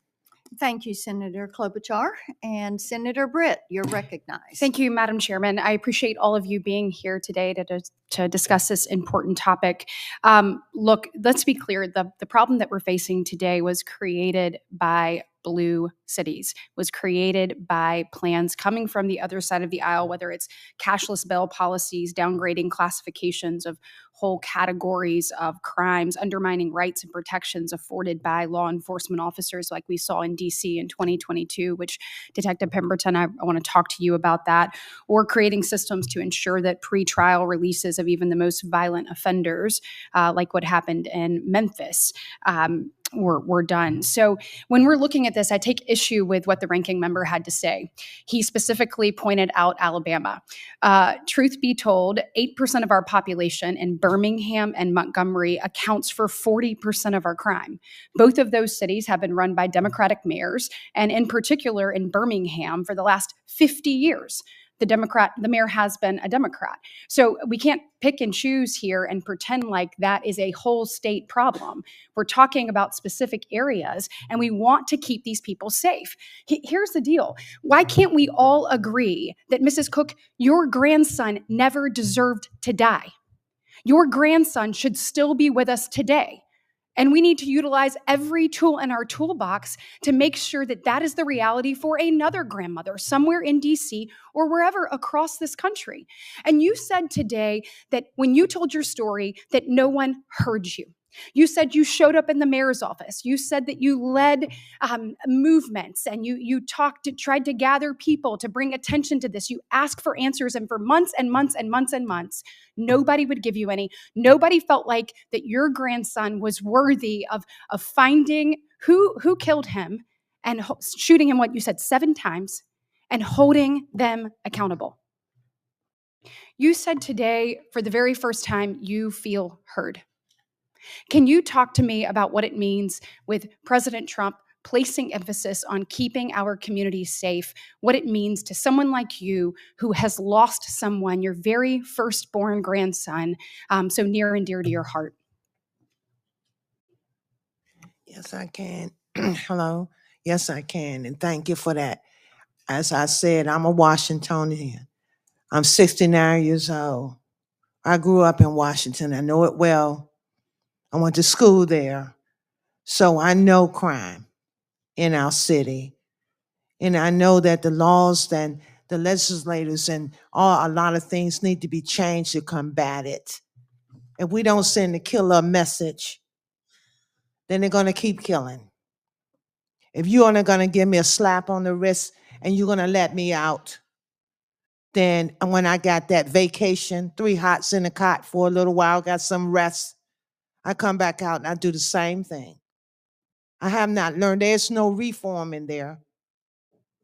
And when it comes time to my grandson, and I'm living with that, and he only gets maybe 10 years, he shot my grandson, not 7 times, sweetie, 8. And then he took his body and threw it on the side of Suitland Parkway. And we had to look for my grandson. When we got back bones. It took us 9 months to find his remains, and we had to find his remains. We had to solve the case. We had to do the investigation. DC has had money to be able to do things like this until now. When someone is standing up and talking about it, then we want to raise our heads and say we want to do something. Something could have been done a long time ago. Thank you. Thank you for raising your voice. I appreciate it. Detective Pemberton, you obviously are well aware of DC's 2022 Comprehensive Policing and Justice Reform Act and the impact it had on the MPD. I am proud to have voted to repeal this law in the past, and I was really proud to recently have co-sponsored Senator Cruz's bill to repeal it. The passage of that law is one of the many things that I think members of the DC City Council have taken to demonstrate their lack of concern for public safety and general unseriousness about the issues in front of us. Look, I'm sure you're going to have an opportunity to talk more about that law, which I look forward to hearing. And if not, I'll follow up with some written questions. But from your experience, when you have elected leaders that undermine law enforcement, that don't seem to be standing shoulder to shoulder with law enforcement, that seem to be not having their back. Can you tell me what that does on morale and what it does for recruitment and retention of law enforcement officers? Yes, ma'am. And I can, it is absolutely unquantifiably the worst piece of public safety legislation that I have ever seen. And I can tell you exactly what it did. It took us from nearly 4,000 police officers to 3,200 police officers in 5 years. We went from 30,000 arrests per year to 15,000 arrests per year. It created liabilities for police officers for administrative, civil, and criminal penalties, even when they do their job properly. And we have seen that enacted on them. And it also, additionally, it made it so it's impossible to hold criminals accountable, even when they're convicted of violent crimes. It has absolutely destroyed the police department in ways that I certainly don't have time to get into, but it is absolutely the most important piece of legislation to our members and to the nation's capital. Thank you, and thank you for your service.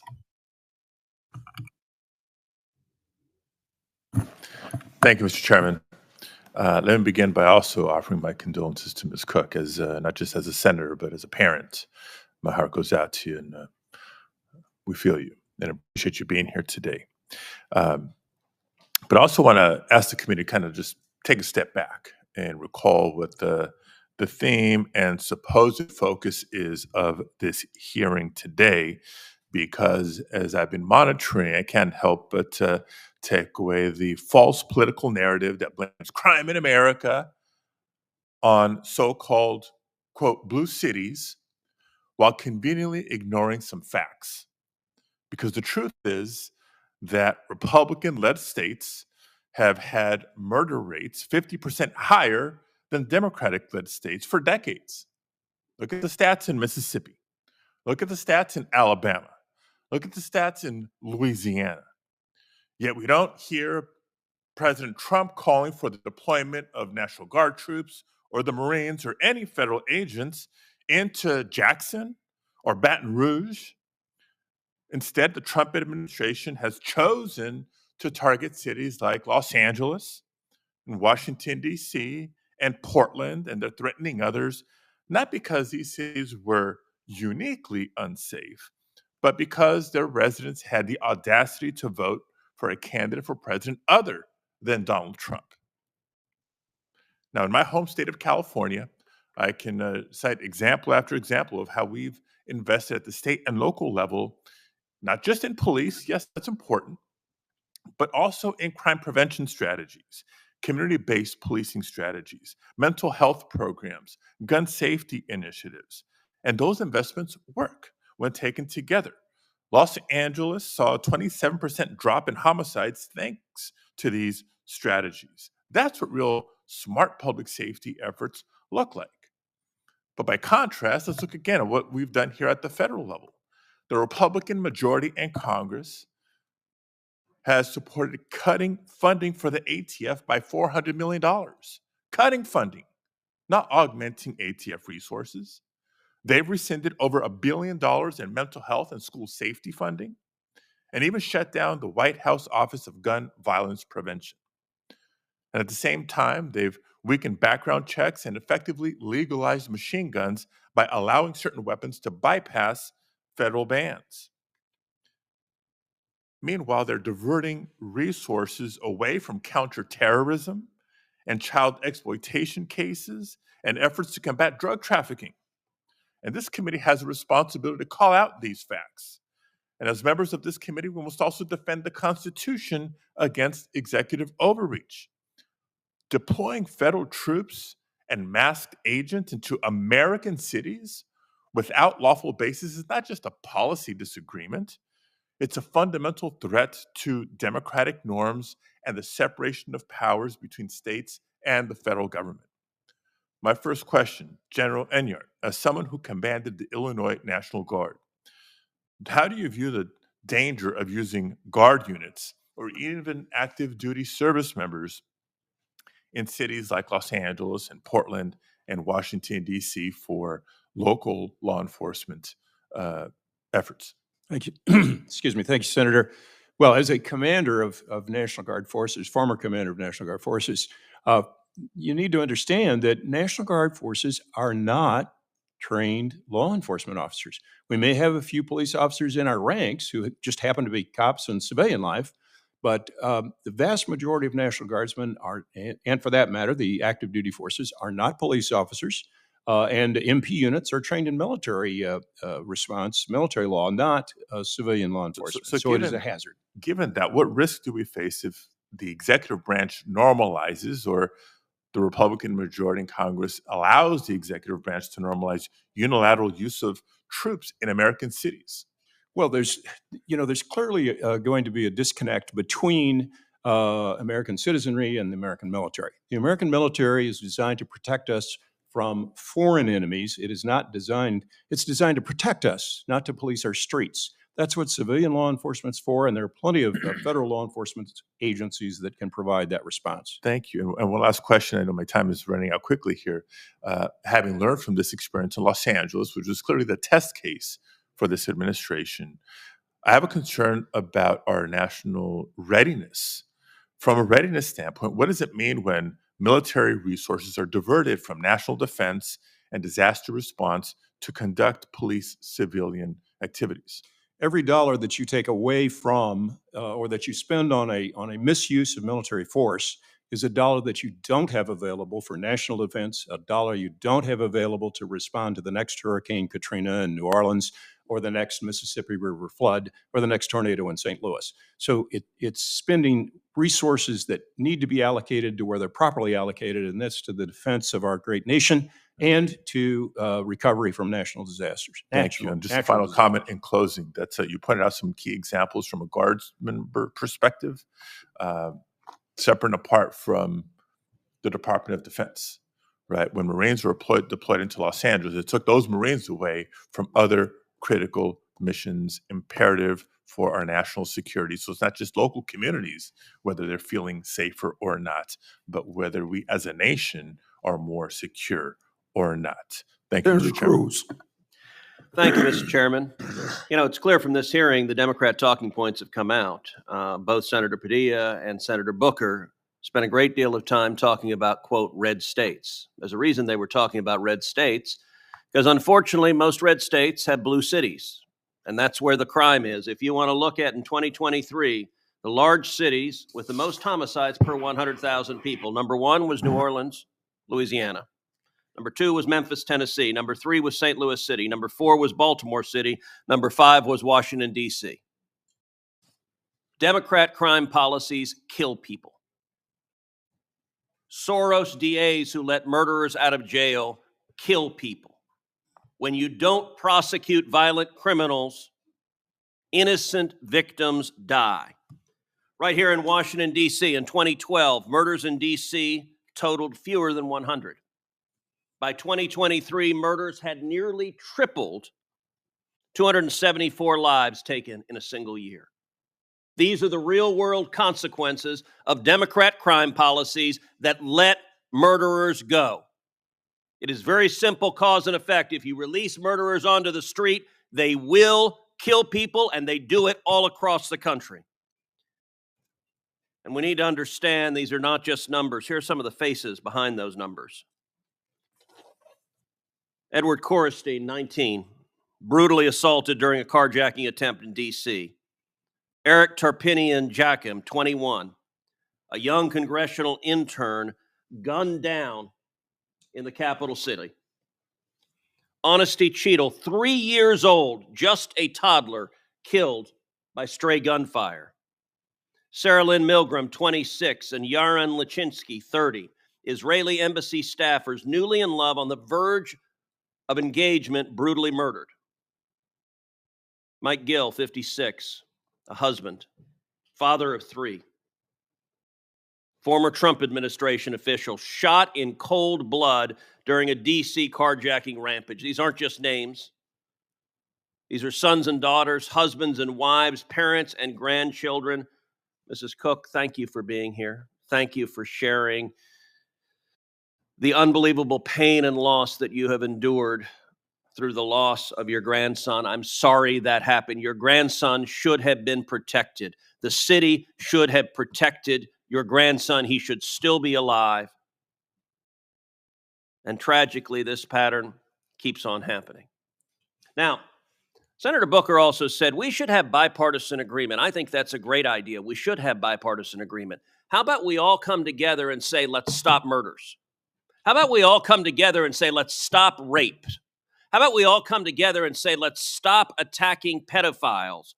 I want you to look at what happened when the National Guard went to D.C. Robbery fell by 57%. Homicide fell by 58%. Sex abuse fell by 40%. Those are real results. And Detective Pemberton, if you would tell this committee what was the effect of the 2022 Comprehensive Policing and Justice Reform Law, and what would the benefit be for the people of D.C. if Congress passes my Clean D.C. Act? Thank you, Senator Cruz, and thank you for introducing the Clean D.C. Act, which repeals the Comprehensive Policing and Justice Reform Act. It is unquestionably one of the worst pieces of legislation, public safety legislation I've ever seen, and it has completely dismantled and destroyed the Metropolitan Police Department to the tune of more than 800 police officers short.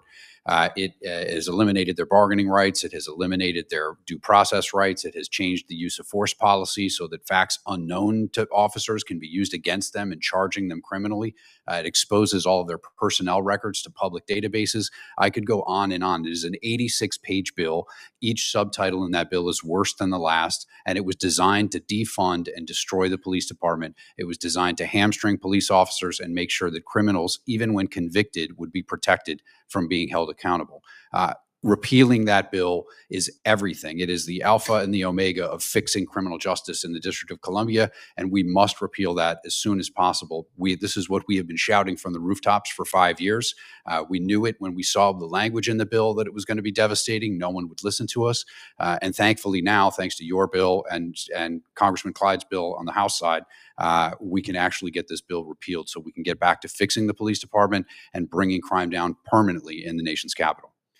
And Detective Pemberton, you're the head of the D.C. Police Officers Union. Yes, sir. In your judgment, passing the Clean D.C. Act would make Washington, D.C. safer, would reduce murders, would reduce violent crime? Permanently, yes, sir. And I would point out again, Senator Booker, and it seems none of the Democrats are here now. Senator Booker said we should be bipartisan. I can think of few issues that are more natural for bipartisanship than stopping crime. It used to be the case. You know, this committee used to work together when it came to violent crime. It's only been in the last few years that elected Democrats have decided that releasing violent criminals is something to be celebrated. Earlier, Mr. Taylor made reference to Soros DAs. George Soros has spent millions of dollars electing DAs all over the country who turn around and let violent criminals go. The Democrat Party unleashed the crazy with the Abolish the Police movement. And the Abolish the Police movement wasn't just in the abstract. Cities all across the country slash funding for police. Minneapolis slashed the funding for police. The NYPD cut its funding over $1 billion. Sadly, Austin, Texas cut the funding for its police $150 million. When you take police off the streets, people die. There's a direct cause and effect, but there are two ways to abolish the police. One is going after the police themselves, which Democrats have decided that is their party position. But the second way you abolish the police is you put in place Soros DAs who just won't charge anyone. That means the police cannot do their job because when they arrest a murderer, a Soros DA turns around and lets them go. When they arrest a carjacker, a Soros DA turns around and lets them go. And for the life of me, I do not understand why Democrats are not celebrating the reduction in crime. Go back to the reduction in crime in D.C. that we've seen with the guard on the ground. You should be cheering a 57% decrease in crime, robbery, a 58% decrease in homicide. There are people in D.C. alive because the guard is there, and not a single Democrat is saying that's good. Not a single Democrat is saying we're glad those people are alive. Instead, they're saying take them off the street and let the murderers run free. Senator, that's not serving anybody. Senator Hawley. Thank you, Mr. Chairman. Hey, Thank you. Just a second, Senator Hawley. Now with the clock's right, go ahead. Thanks to all the witnesses for being here. Ms. Cook, I want to say thank you especially to you. Thank you for being here. Thank you for telling your story. And I'm sorry for what you and your family have had to endure. And it's powerful to have you here today. Thank you very much. I want to talk about some of these policies that have gotten to where we are today. Mr. Jackson, if I could just start with you. You were deputy director in the Biden White House for gun violence and a special assistant to the president. Is that correct? Yes, sir. And you're also affiliated with the Community Justice Action Fund. Is that correct? Yes, I'm also a survivor of gun violence. You were their executive director. When was that? The Community Justice Action Fund. 2021 to 2023. And you're affiliated with them now? Yes, as executive advisor. Okay. The Community Justice Action Fund is. Do you disclose your donors? Yes. All of the donors are public? Yes. You're funded by the Tides Advocacy Group, among others? They're a fiscal sponsor. This is right. They handle HR. Yeah. This is a George Soros funded group. No. He's one of the donors. No. He's a donor to the Tides Advocacy Group. Yeah, that's our fiscal sponsors. They handle our HR, our back office, our operations. Great. Okay. Great. So in other words, I mean we're one of 300 organizations. Right. That they run. You are a subset we of pay them. Pay them to be a fiscal Well, sponsor. you are a subset of that organization, which he helps to fund, right? Okay. All right. Just wanted to get a level set here. So I want to ask you about some of the policies that you've advocated because they're exactly what we see implemented in these blue cities, like defunding the police. No. Indeed. That's not. We advocate for. Wait, I haven't asked a question yet. We'll get to. I've got a lot of questions. Believe me, and I'll give you time. Mm-hmm. So let's talk about this report that you issued when you were executive director, a policymaker's playbook. And I'll ask to enter it into the record, Mr. Chairman. Great. Without objection. Thank you. In this report, you advocate, and I quote now, defunding the police because the long-term goal is fundamentally to reimagine how the state serves its citizens in the project of public safety. You go on to say police departments traumatize residents through a destructive cycle of racist over-policing, and the answer is not to add any more money to police budgets. Talk to me about, why is it that denying policing to the most vulnerable communities is a solution? I know that's what the blue cities are doing, but why is that a good idea? Well, look, I in no way stand with defunding law enforcement. I mean, that's what your report says. Sheriff Mike Sheridan, who taught me how to drive when I was 16 years old. Wait. Your report, when you were executive director, said you wanted to defund the police. Do you renounce this report? Mr. Jackson, do you renounce the report that you authored as executive director? Here it is. You're the second senator to bring up an op-ed This isn't an op-ed. This is your report, a policymaker's playbook to reduce gun violence without policing communities. Okay. Community Justice Action Fund, copyright 2023, when you were executive director. Now you say you don't know anything about it. Now you say that you haven't heard of it, just like the Democrats who all of a sudden say, oh, we're all for the police. They've been advocating defunding them for years. Okay, well, you can look at documents or you can look at My results. question is, do you renounce this report now? You say you no longer agree with this. And my answer is that I led the efforts to invest $42 billion in law enforcement. You've advocated defunding the police as executive director of an organization that you still lead and are affiliated with. Never see me advocate for that directly. What you see me advocate for what is this a then? Comprehensive approach to reducing violence. Right. The comprehensive approach is defunding the police, which is what this says. The entire time. This is so typical of what the Democrats do now. After your policies have transparently failed and led to the deaths of millions of Americans, now you say you've never heard of defunding the police. Your own report recommends it on page after page after page. Let me ask about something else you say. Here's what you say we ought to invest in. Instead of funding the police, here's what we ought to invest in. We need to invest in programs that acknowledge the need for safe space initiatives Yes. led by lesbian, gay, bisexual, two-spirit, trans, and gender nonconforming people. What's two-spirit? Well, look, I don't know exactly. You guys are pulling some interesting quotes. This here. is from your report. If you look at the report, the focus is on investing in violence intervention, outreach workers. Why does you victim say that you shouldn't invest in the police, but we ought to invest in two-spirit community programs that acknowledge two-spirit Look, we are individuals? not going to discriminate What against is that? We're not going to discriminate against any nonprofit that What wants is to a help us two-spirit? prevent violence in What our is community. two-spirit? You say don't fund the police, but do fund programs that create safe spaces for two-spirit people. What is? I just want to know. I don't know what that is. I have no idea what that is. Well, I honestly, I'm not completely aware of the language or You the wrote the spirit of how that was report? written. But what I'm telling you is that what What is a advocate for- two-spirit individual? I mean, really, this is your policymaker's playbook.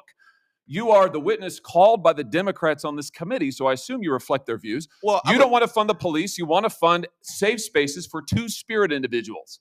What is a two-spirit person? I feel like I'm looking at a two-faced individual because you talk about reducing Oh, no, sir. violence. You're looking at somebody who's You're also reading you speaking your out own against words, and I'd like to hear an violence answer. programs. Here's the answer. The answer is you don't have any solutions. You want to invest in gobbledygook and take away money from police officers who actually keep our communities safe. And when you're called on the record, you deny it. It's all there in invested black in and law white. enforcement. And your We record is invested there in in black and community-based white, solutions. and it's a disgrace. We reduced homicides by 31%. And as someone who's been shot and nearly killed, I take offense that you would think that I the take last offense 13 that you won't years answer my were not questions, focused on that you reducing deny your violence. own words, and that you are leading this committee astray. And frankly, sir, your policies are absurd. They're absurd. I don't think we're getting any place, so let's.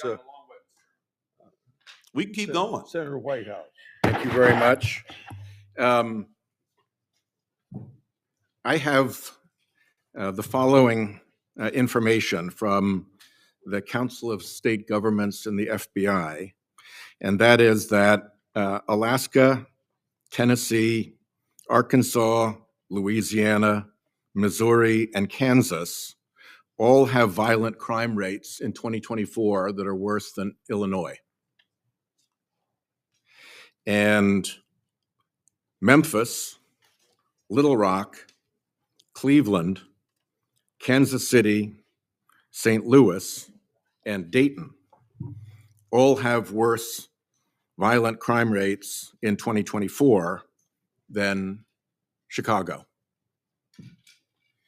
If you look at gun homicide rates, the top 8 counties for gun homicides in the United States of America are City of St. Louis County, Missouri, Washington County, Mississippi, Holmes County, Mississippi, Hinds County, Mississippi, LaFleur County, Mississippi, Orleans Parish, Louisiana, Coahoma County, Mississippi, and Dallas County, Alabama.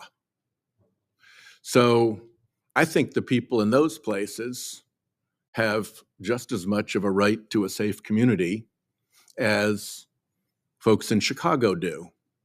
But seems from the actual statistics that it's way more dangerous to live in those places than it is in Chicago.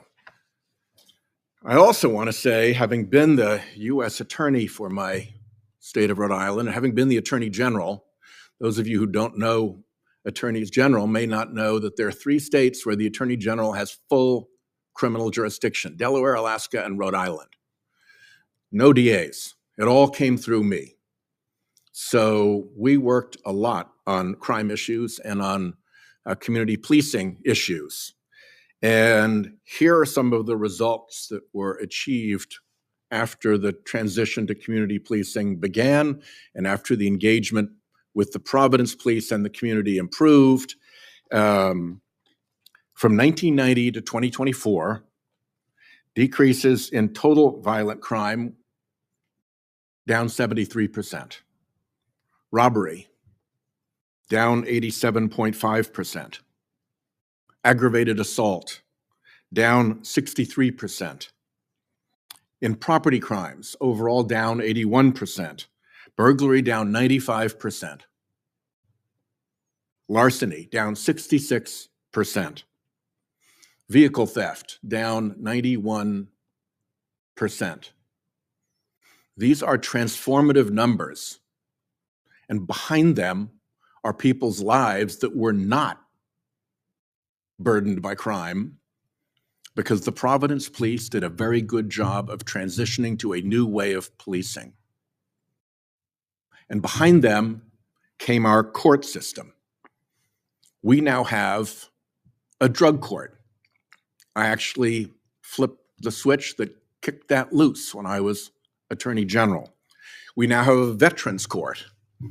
If you want to spend a high quality day, go look at graduation in veterans court, where the veterans and the family gather around the individual after he's completed the work.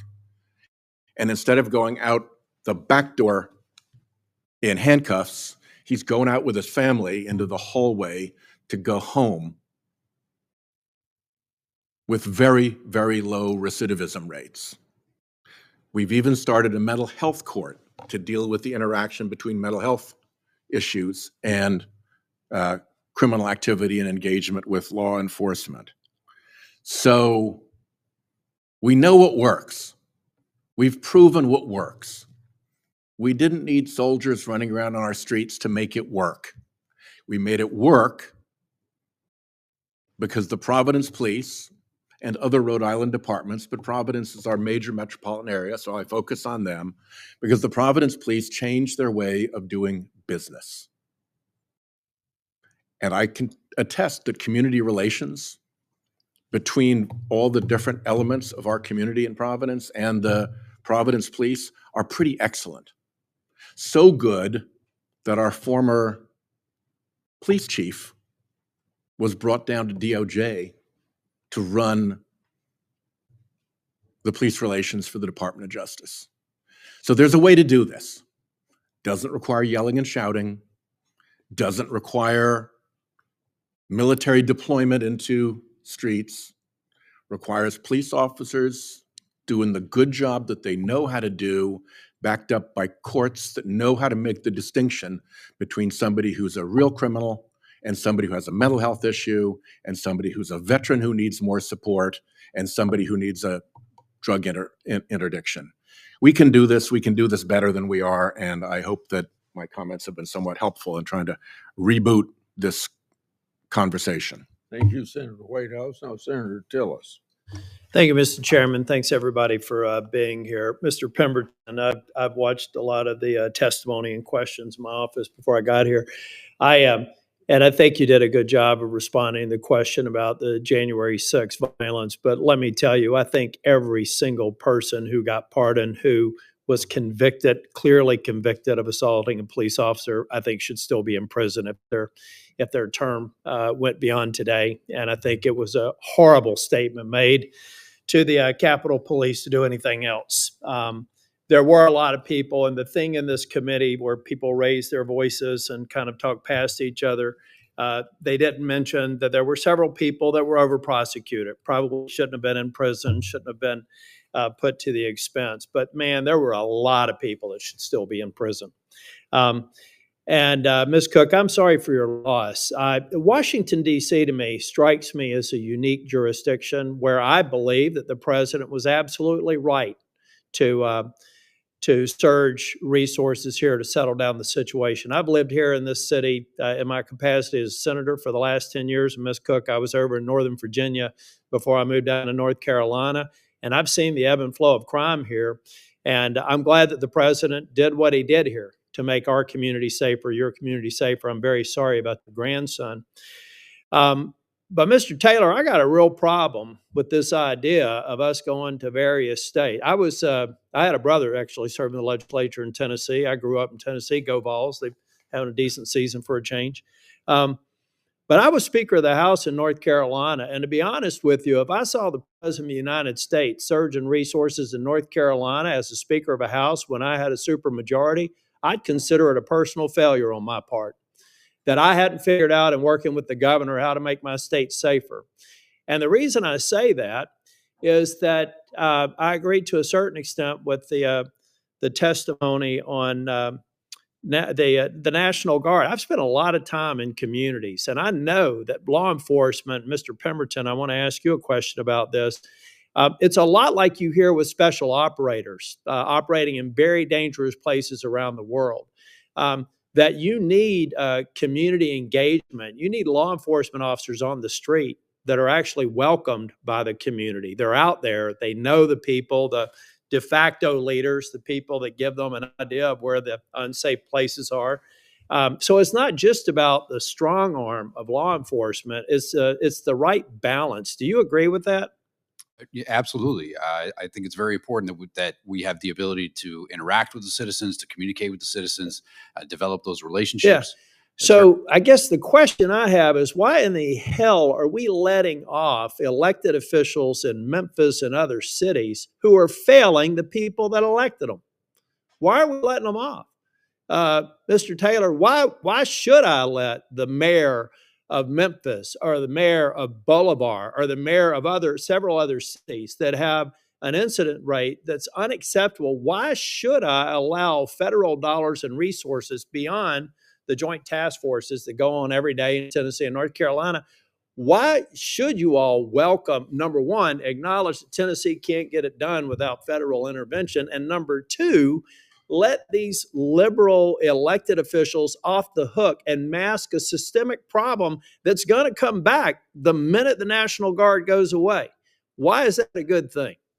Well, it's not a good thing. And what I would recommend that this body consider, and I said it in my opening statement, the left and the progressive nonprofits that I talked about, for years, they have pushed the Justice Department to come into these communities and use the consent decrees. I'd like to spend some more time. I'm sorry to interrupt you, but I'm going to try and stay on time here. I think we're making a huge mistake by going in and papering over a fundamental problem. It's only going to be solved while we're there with some police presence. It's going to go away. But Mr. Jackson, I also want you mentioned in your testimony the Safer Communities Act. I was one of the people that negotiated this bill and passed it. I do want to tell you something. I wish that I had there's a lot of good in this bill, and all the bad that some of my colleagues said was going to happen when we voted against it, they're all dead wrong. It's been all good. Hadn't been bad. But let me tell you what I wished I had been able to do. I wish I had been able to put into law that no jurisdiction that has cashless bail, that's a sanctuary jurisdiction, any of those things could be qualified for any of these behavioral health resources, because there's plenty of people now, plenty of municipalities, plenty of other governments that could benefit from that. But I don't want this to go into an area where it's going to be sub-optimized because of the failure of elected leaders that allow horrible things like happened to Ms. Cook. So I'd like for folks to stop talking past each other. You seem like a good man. You're a victim of gun violence. But folks, we've got to turn around and look. I got to look at Republicans that are failing and tell them to man up, person up, whatever you want to call it, and start protecting these communities. But the liberal leaders who are failing these communities should not get a dime of the stuff that I worked hard to get produced, if in fact they're making their communities less safe. Thank you, Mr. Chair. Mr. Chairman, may I finish my comment, because I really think it's important and to the point of Senator If you do it shortly, a couple yes. minutes. What I was going to say is that what's critically important to hold these officials accountable, Senator Tillis, is that the Justice Department in the past has come into communities and entered into consent decrees, forcing the police to tie their hands when fighting crime. We now need to reverse that. We need to come into, you all need to come into those communities with the Justice Department and force the DA and the justice system to enforce these tough on crime policies so that we can save people's lives. We need to take their playbook and flip it. And I think that'll make Memphis safer, and it'll make a lot of communities around the country safer. It's a great point, Senator. Thank you. Senator Ronald. Thank you very much, Mr. Chairman. All of our cities and communities should be safe. It doesn't matter whether the communities are led by Democratic or Republican governors or mayors. And as Senator Whitehouse pointed out, there are high crime rates and places where led by Republicans. So all this focus on somehow it's the Democratic-led cities that are more crime-ridden is just full of you know what. And I think we need to get off this kind of politicization of of the safety of our cities. Let's just pay attention to what we can do to make sure that our cities are safe. And that means funding the police in appropriate ways. And if I hear one more time that all we Democrats want to defund the police, it's like, you know what? Do you not even listen to any of us who say that is not our position? I mean, is there any understanding of the fact that we are not all in that boat? My gosh. It's just really the word ridiculous comes to mind when people are yelling and screaming about positions that we are not even taking. And as long as we are looking at facts, why don't we? Why don't we look at facts? Why don't we look at how we can truly prevent crime, how we need to train our police? We need to have, I would say, community policing is a good way for our people to trust our police officers, to have a relationship with them. Those are all good things to support. But unfortunately, we have a regime that, for example, the Department of Justice canceled over $800 million in public safety grants, including $100 million in grants for violence prevention. Now, this is the administration that wants to prevent violence, that wants to send National Guard to cities that they politically determine is violence-ridden. Not true, and yet they are making these kinds of cuts. See, the inconsistency is awesome. I have a question for General Enyart. Now, I mentioned that this regime is politicizing our military by sending the National Guard to various cities. And I happen to be the ranking member of the Senate Armed Services Readiness Subcommittee, and I am deeply concerned about the impact of domestic military deployments on force readiness. And every additional deployment has a cascading effort on other missions and limits training opportunities. So for you, General, what impact would you expect on the National Guard's readiness as thousands of troops are deployed around the country for domestic policing? General? Thank you, Senator. As you point out, every day that a guardsman is deployed in the streets of Los Angeles or Chicago or Washington, D.C., is a day that is not spent doing the training that they need to do in order to keep up their military skills, in order to maintain those military skills. If a National Guardsman is walking around Washington, D.C., as I saw 4 of them walking around last night, or they're picking up trash, or they're spreading compost, those are not military tasks. Those are not the tasks that they need to be trained for in order to defend our nation. And it has a very adverse impact on readiness, as well as an adverse impact on morale, which will directly affect recruiting and retention. It would be really nice if people could acknowledge that the National Guard has a mission, and it is not to go into cities where, especially where they're not requested to do so, to do policing. And that would have a negative impact, I would think, on their morale. Wouldn't you agree, General? That is correct. Not only on the soldiers' morale, but let's look at the families. You know, the families are losing their loved one to go off somewhere and stand around taking selfies in front of the Washington Monument. That's not what guardsmen do. It's also an adverse impact on employers, which will directly impact recruiting in the future. I'm running out of time, but I did want to ask Mr. Jackson, as I came in just as you were getting yelled at by one of my colleagues. But as I mentioned, this regime has cut large amounts in grants that I think would go toward safer communities. So based on your experience with evidence-based community violence intervention, what do you expect to be the impact of these cuts by the Trump regime? I mean, unfortunately, we know it's going to impact our ability to prevent violence before it happens. You know, when we talk about the historic reductions we're seeing across the country, it's a direct result of investing in violence prevention efforts, but also holding those accountable that are bringing guns into our communities. And both of those are under siege. ATF is being defunded. Victim services have lost $1 billion. Community violence intervention has lost $812 million. Mental health resources has lost $1 billion. So this administration has cut tremendous dollars on both ends, law enforcement and investing in prevention. And I think there's a direct correlation between violent crime in our communities and very strict gun legislation, gun laws. And Hawaii has one of the lowest violent crime rates because we have very strong gun laws that protect our community. Thank you, Mr. Chairman. Senator Welch. Thank you very much. And I want to thank the witnesses. I actually don't have a lot of questions because I do have a concern that this issue is getting very politicized. None of us want whatever amount of crime we have in our communities. We just don't want it. It's terrible. And that is a concern that all of our residents, all of the people we represent have. All of you are dedicated to law enforcement. But the objection I have to the use of the Guard is the manner in which it's being done. It does appear to be a very political decision on the part of the administration about whether to deploy, when to deploy. Some of these issues that my colleague from North Carolina was mentioning, bail issues, penalties, things that you're concerned about, I know. Those are national. I mean, every community has to make its decision, but those are fair and square debates to have. What's the right way to treat a person who is an offender?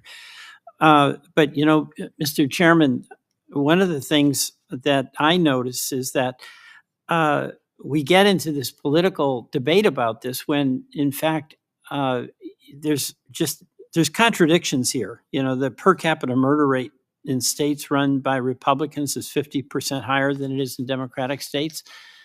I don't draw a conclusion that that means that Republican-led states are soft on crime, but the assertion that's being made constantly by the administration is that Democratic states are being soft on crime.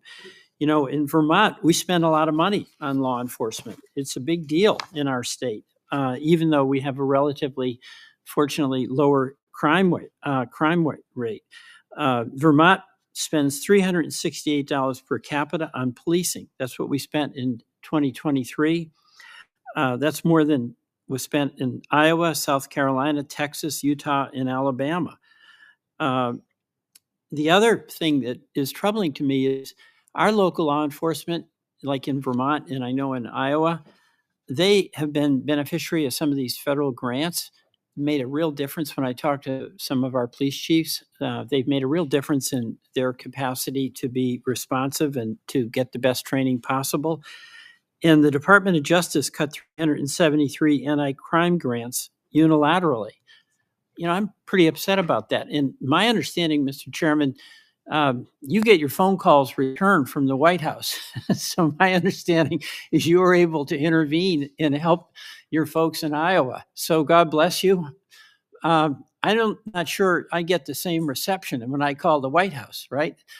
So I don't think this should be on a political basis. If these COP grants are good, let's get them spread out to the communities that need them as much as possible. And it shouldn't be just on the basis that you're the Senate President pro tem that you're able to take care of your state, but the rest of us don't quite have that clout. So I acknowledge your position here, but I don't think it should be unique to Iowa that you get your senator to be able to get those grants. We've got to get those grants out and show respect for law enforcement. Another issue that's a real problem, we have in Burlington, homelessness, drug abuse, and public spaces are not safe for many folks. And there's a mental health issue when I talk to my police chief about what needs to be done, and that has to be part of the equation. So, talking about bail policies is important, talking about penalties is important, but talking about mental health is important too, because a lot of folks have been kicked out on the street. We don't have treatment facilities that are needed, and those folks are out on the street and ultimately end up in the criminal justice system. It's something I know. I was a public defender for a number of years, and a lot of the folks I represented, their crime essentially was that they had a severe untreated mental illness, and in frustration, ultimately they ended up in the criminal justice system and oftentimes in jail.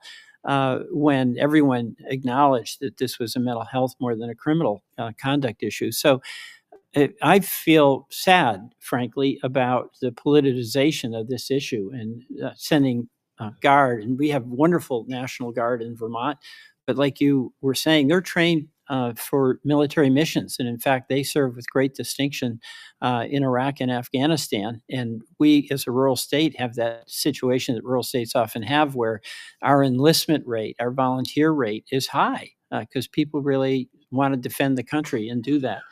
So I just have a lament here, Mr. Chairman, that this issue is something that we should be working on together, because any crime in our communities is really a threat to our communities. So I want to thank the witnesses and to some extent apologize for taking the senatorial prerogative of giving my 5 minutes in the form of a speech instead of a question, but thank you. You five people have been very patient. I thank you for coming here and sharing your stories. We all believe that all life is precious, but it seems like we've accepted for too long of a period of time that violent crime can be a part of life. That it's not the case. It shouldn't be the case. So I thank you for coming, and I'll call the second panel now.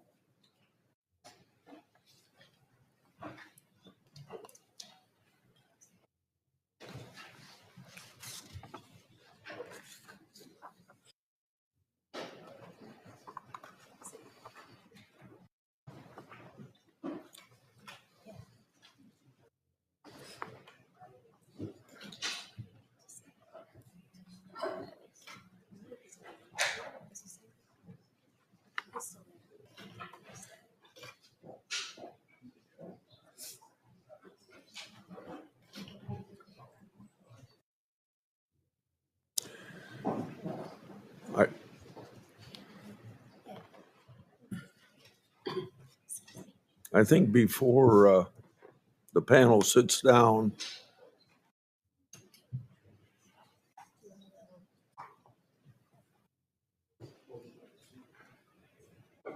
before you take your seats and before I introduce you, I think I'll ask you to swear so I can save you some time and me some time. Do you swear that the testimony you're about to give before this committee will be the truth, the whole truth, and nothing but the truth? So help you God. Thank you.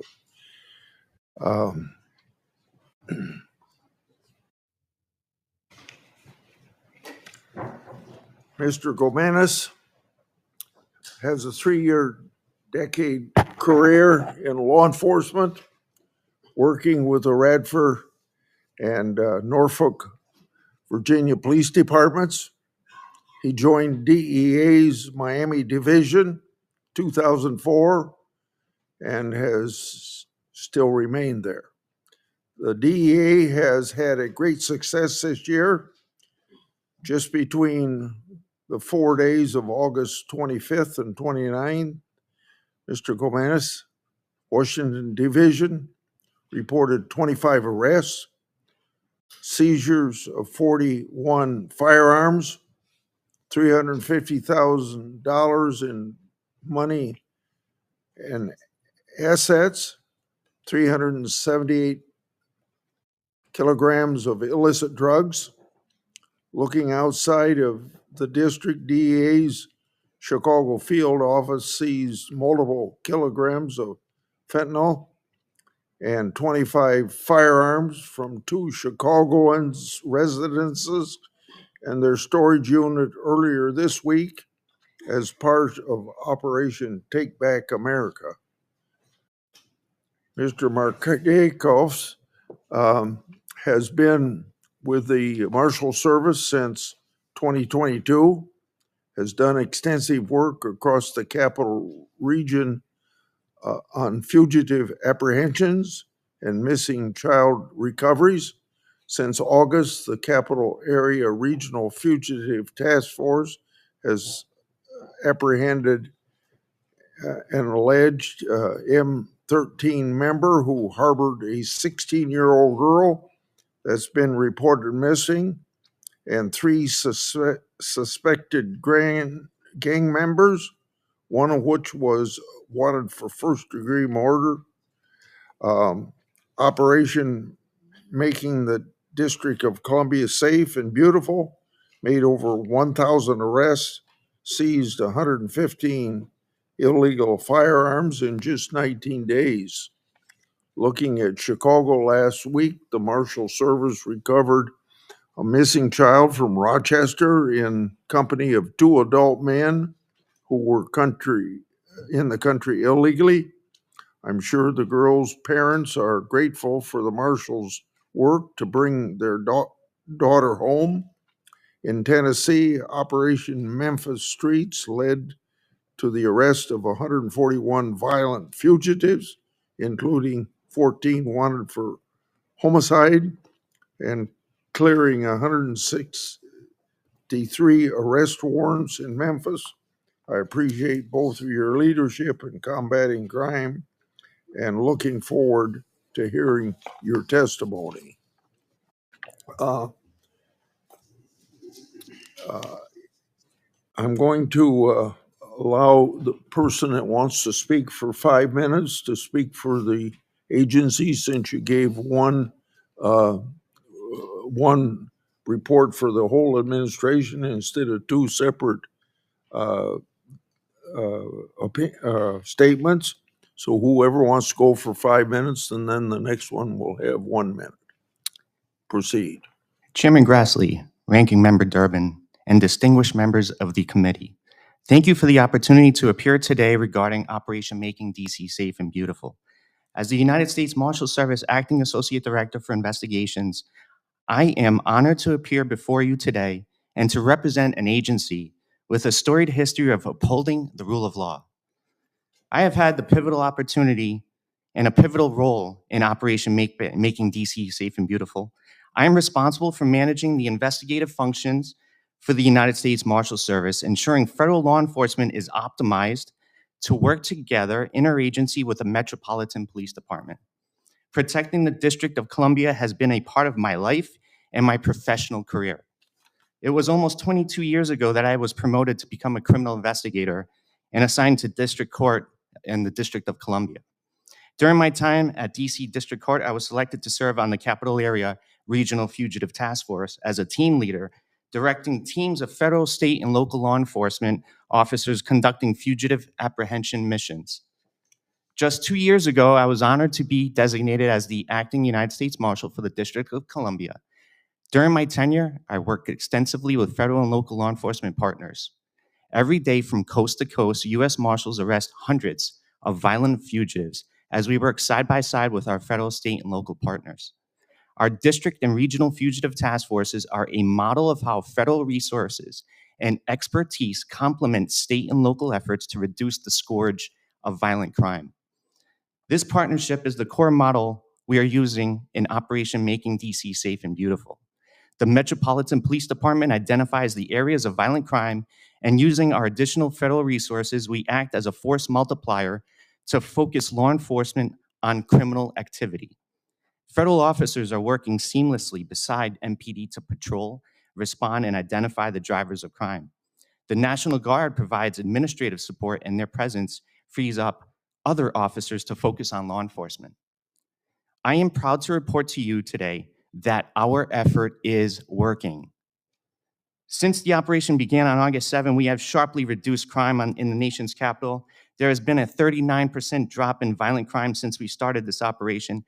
Carjackings are down 75%. As of today, federal law enforcement have made 3,496 arrests, averaging 65 per day.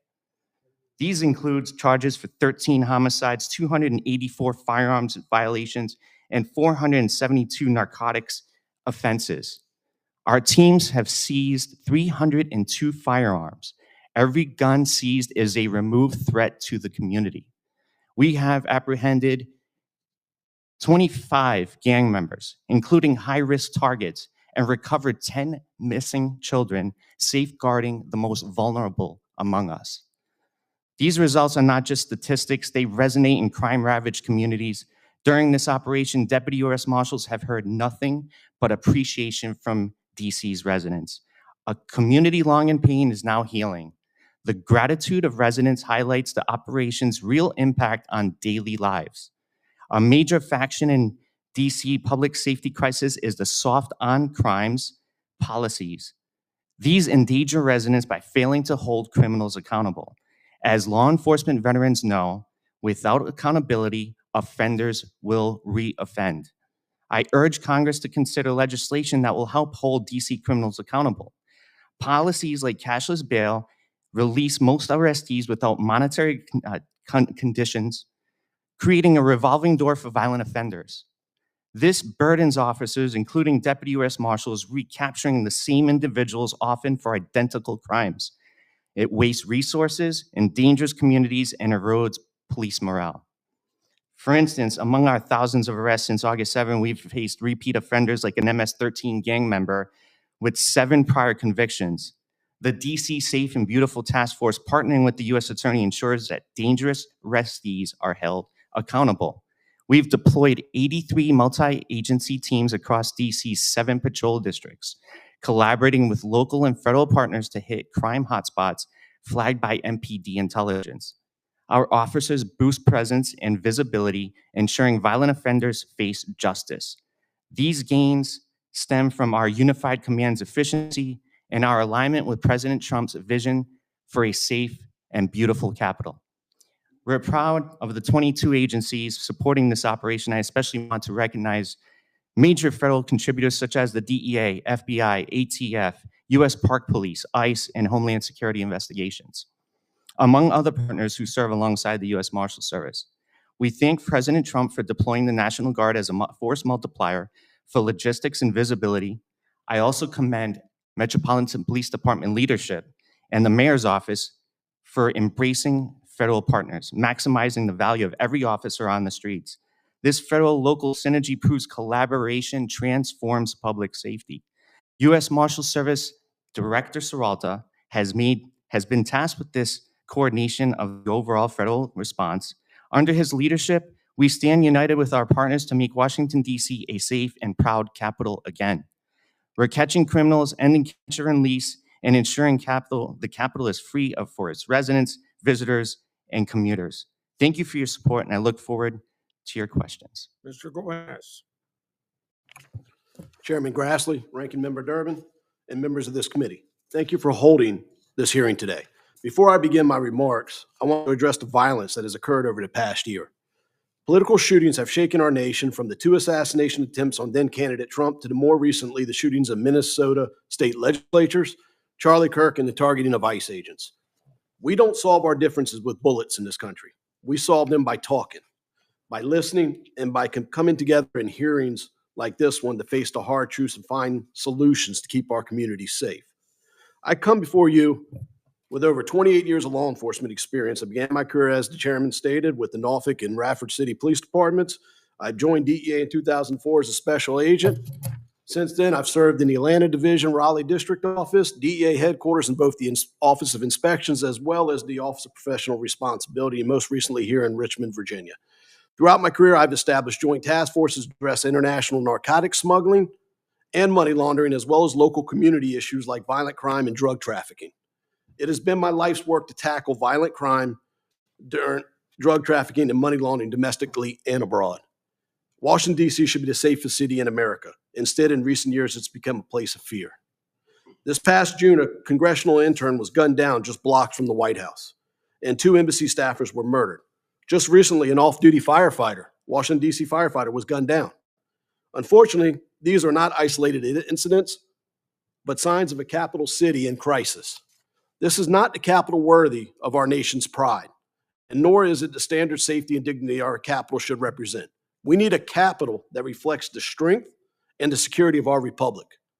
Now, some will tell you crime was down, but tell that to the victims of violent crime or to the families that have lost their child to fentanyl trafficking. If people don't feel safe, they aren't safe. Those who lived, worked, or visited D.C. weren't feeling safe, so President Trump took bold action. I was honored to be asked by DEA Administrator Terrence Cole to help execute the President's executive order making the District Columbia safe and beautiful. 83 multi-agency agencies drawn from 22 federal, state, and local partners hit the streets across 7 patrol districts. The results are undeniable, as the Marshal state. Robbery is down over almost 50%. Carjackings have dropped nearly 80%. Violent crime has fallen nearly 40%. Since August, law enforcement alone has made over 3,500 arrests. 13 for homicide, 289 for firearm violations, 475 for narcotics violations.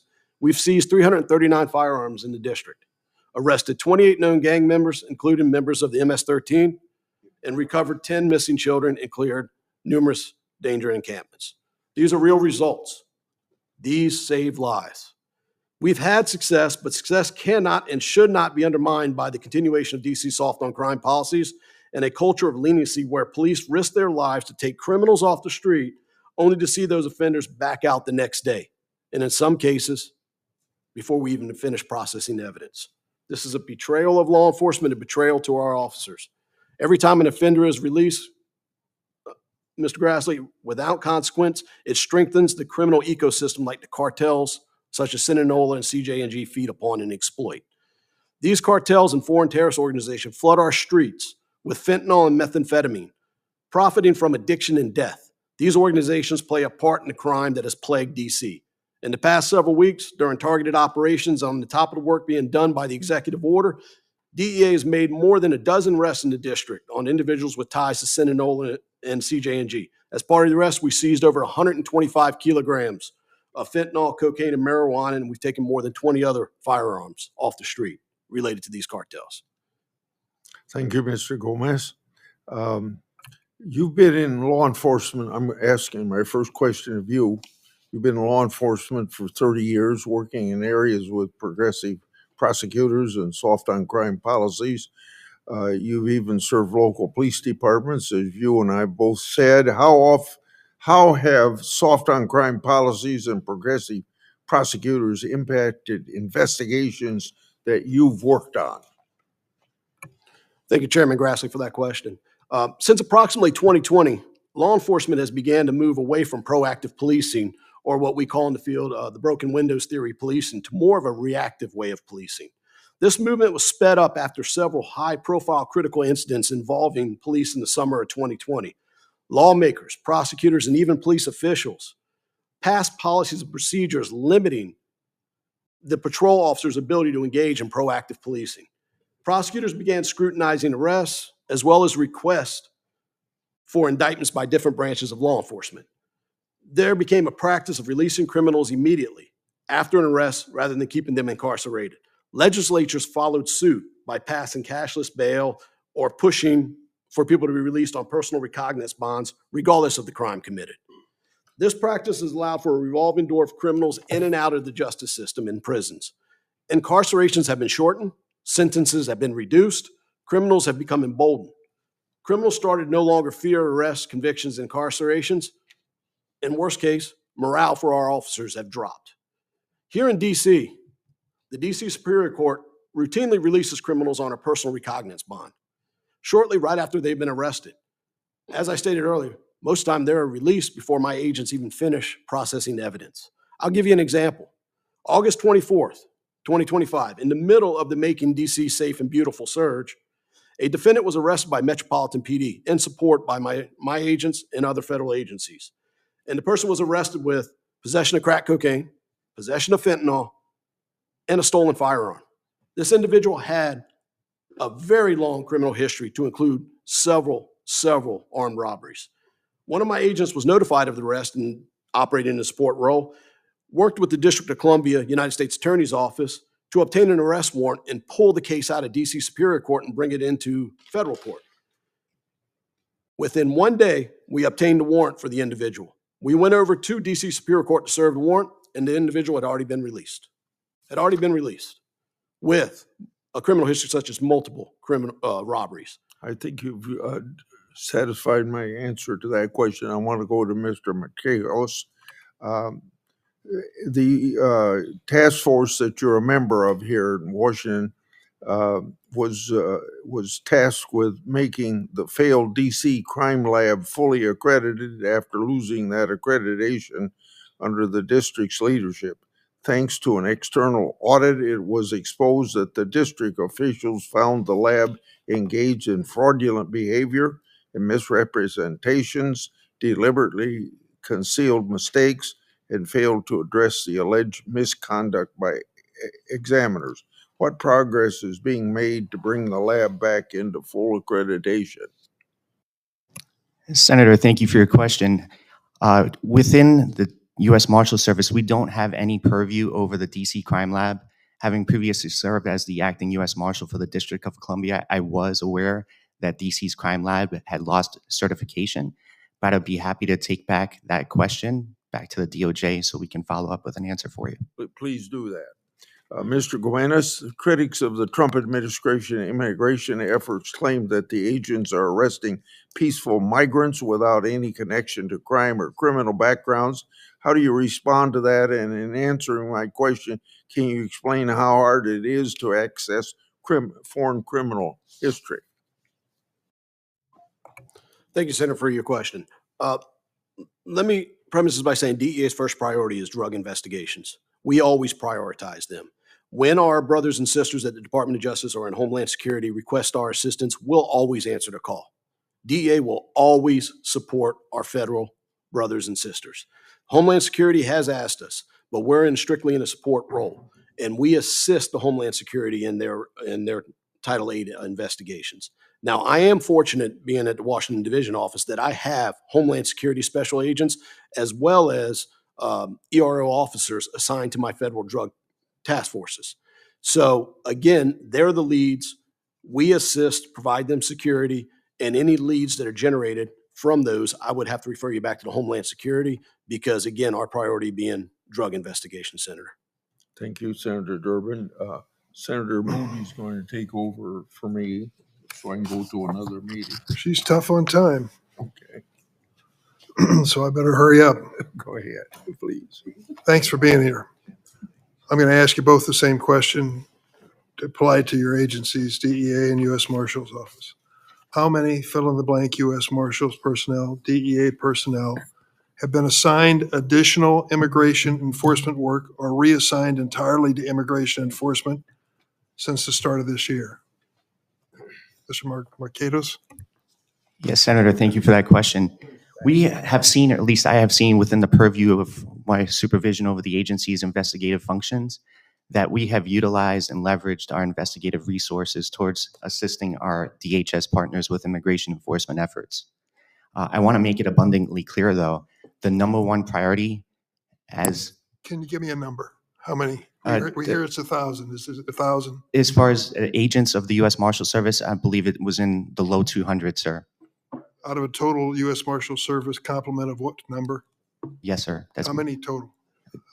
It was 200, around 200, sir. How many total number of employees in Marshal Service? Oh, a total number of employees, I think we're sitting approximately 4,000 operational employees to date. So would you say 5% of your personnel have been reassigned to Homeland Security or immigration enforcement? Sir, I wouldn't necessarily say reassign, but supporting DHS efforts. Okay, let's go to DEA. What's your number?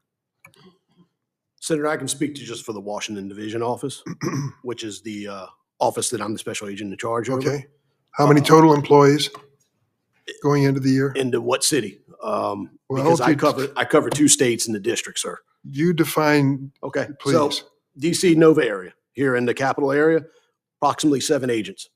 Baltimore and parts of Maryland, approximately 5 to 7 agents. Agents in Richmond, approximately 2. Norfolk, approximately 1. Roanoke, approximately 1. Add them Winchester, up. Give me a number. This is a simple question. How many employees, how many went to immigration?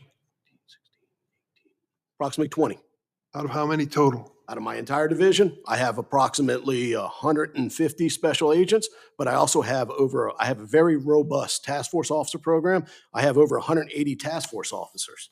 So when my agents are asked to support, because that, again, we're in a support role, our federal partners, we go support, and then my task force officers continue the drug investigations until my agents return to assist. So approximately 5% of the Marshal Service and 10% of your offices were diverted into immigration work.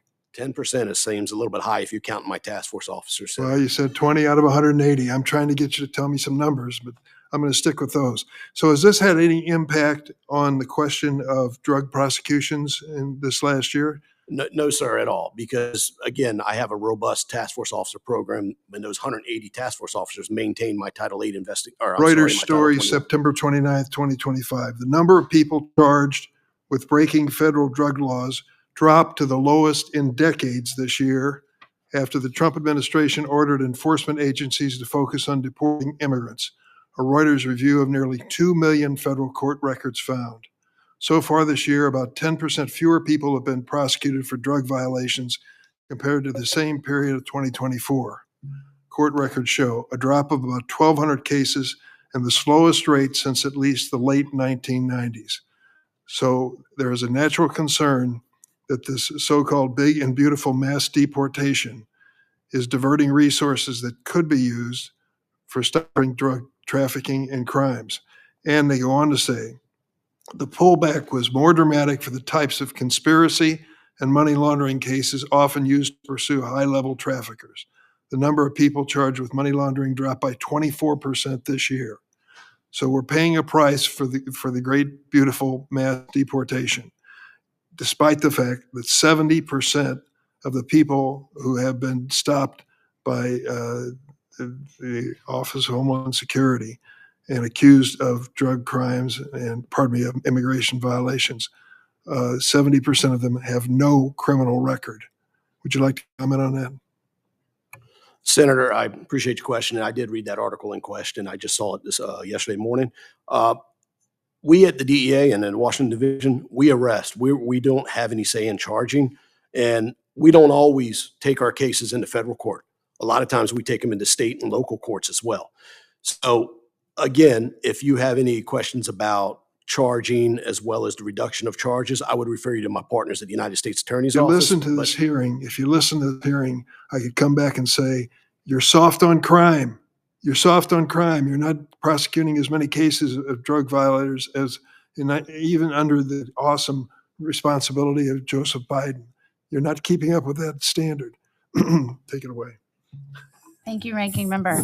I'll just stay along that topic for a moment. Having been a federal prosecutor that worked very closely with federal agencies, including the DEA, having been a wife of a DEA agent and a law enforcement officer, I have some simple questions just to follow up along that line so the American people aren't misled.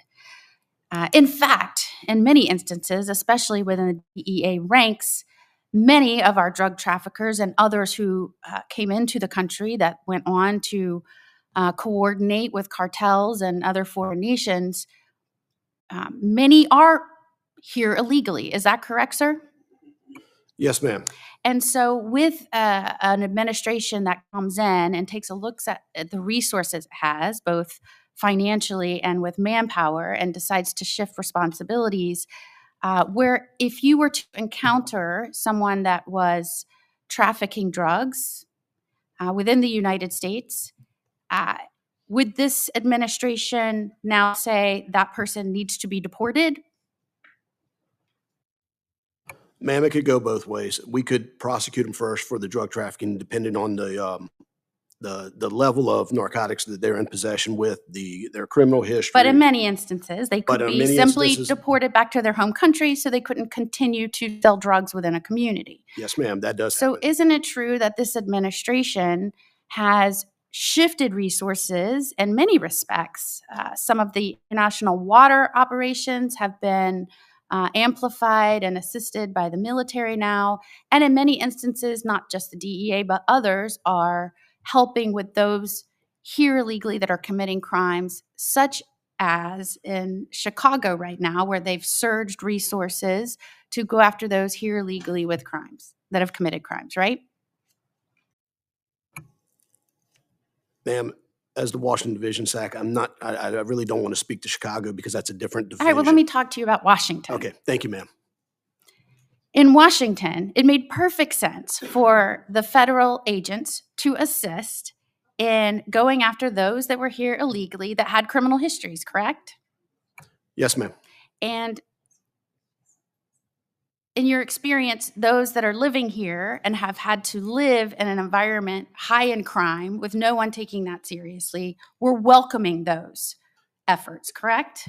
Yes, ma'am. As a matter of fact, I've been out since August 7th numerous times with people on the streets with the task force.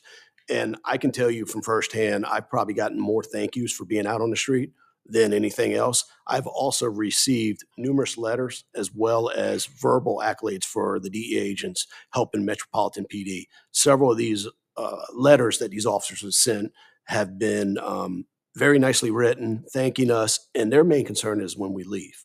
But as I've said, we've always been partnered with Metro PD, And let we'll me never and leave let me start, and I meant to start this way, and I just wanted to make sure that everybody understood that shifting resources when you have an administration that's coming in and wanting to prioritize and get back to mission of protecting communities, that is something that is done repeatedly as administrations change and priorities change, and there could very well be a lot of crossover in those missions, correct? Yes, ma'am. And I would also And I add, just want to make sure that I'm staying on time here. So let me start by saying thank you to you both for embarking on lifelong careers of law enforcement service. I believe it takes a really special, selfless, brave individual to say, I'm going to put my life, my safety behind others, and I'm going to dedicate my life to that, to protecting communities. That means a lot to me, and I believe that that is why this country is one of the greatest countries on earth, because we have people like you willing to sign up for these roles and enforce the law when we, the people, have come up with the law. So thank you. One of the things that I've been repeatedly upset with recently is the villainization of law enforcement. In fact, just today, as federal agencies were in Chicago trying to arrest people that had committed crimes that were here illegally, the governor of Illinois said that those federal agents were waging war on his people. And in fact, the mayor of Chicago said that, and I quote, law enforcement is a sickness. When all these people that have signed up for these jobs are trying to do is protect others. Here in DC, you had an attorney general when there was a carjacking epidemic, and trying to explain why he couldn't protect or do anything about it, said that you can't arrest your way out of this situation. Do you believe that you can protect a community, Mr. Marketos, by arresting violent criminals and those to seek to do others harm? Senator, thank you for that question. Absolutely. No question about it. And do you believe that the rhetoric that has been put forth by so many Democratic leaders around this nation is having an effect on the morale and the job of those like Mr. Goumenis and other law enforcement officials around the country? Senator, the beauty of the U.S. Marshal Service is that we are a non-political organization. We are career law enforcement officials that want to make a difference and safeguard our communities. And do you believe that they will press on and protect the American people despite all of these statements that I would say incite violence against law enforcement? Again, Senator, I think with the U.S. Marshal Service uniquely placed in government, with our primary responsibility being the protection of our federal judiciary, the U.S. Marshal Service stands side by side with our state, federal, local law enforcement partners to make a difference and make an impact on violent crime. Thank you. Senator Whitehouse? Thank you very much, Chairman. Mr. Marketos, welcome.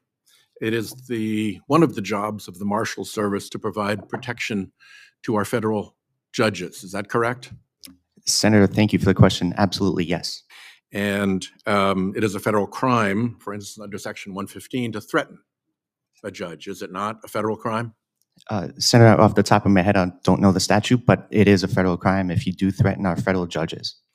And it can also be an obstruction of justice crime to threaten a federal judge if the effort is to influence, intimidate, or impede the judge in the performance of his or her duties. Is that not also correct?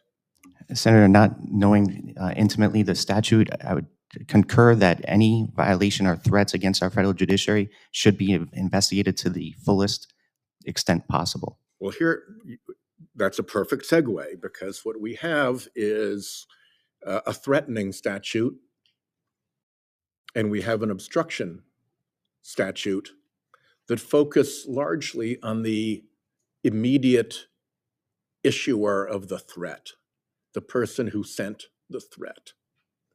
But if you look behind those, we also have conspiracy statutes, 371, 372, and 373 to be more specific. And it is also a federal crime to conspire to threaten a judge, is it not? And also a federal crime to conspire to obstruct justice, is it not? Senator, again, I'm not intimately familiar with the statutes, but I do know that the judicial security mission is, without a doubt, one of our core responsibilities in our democracy. Is it a crime to conspire to threaten a judge?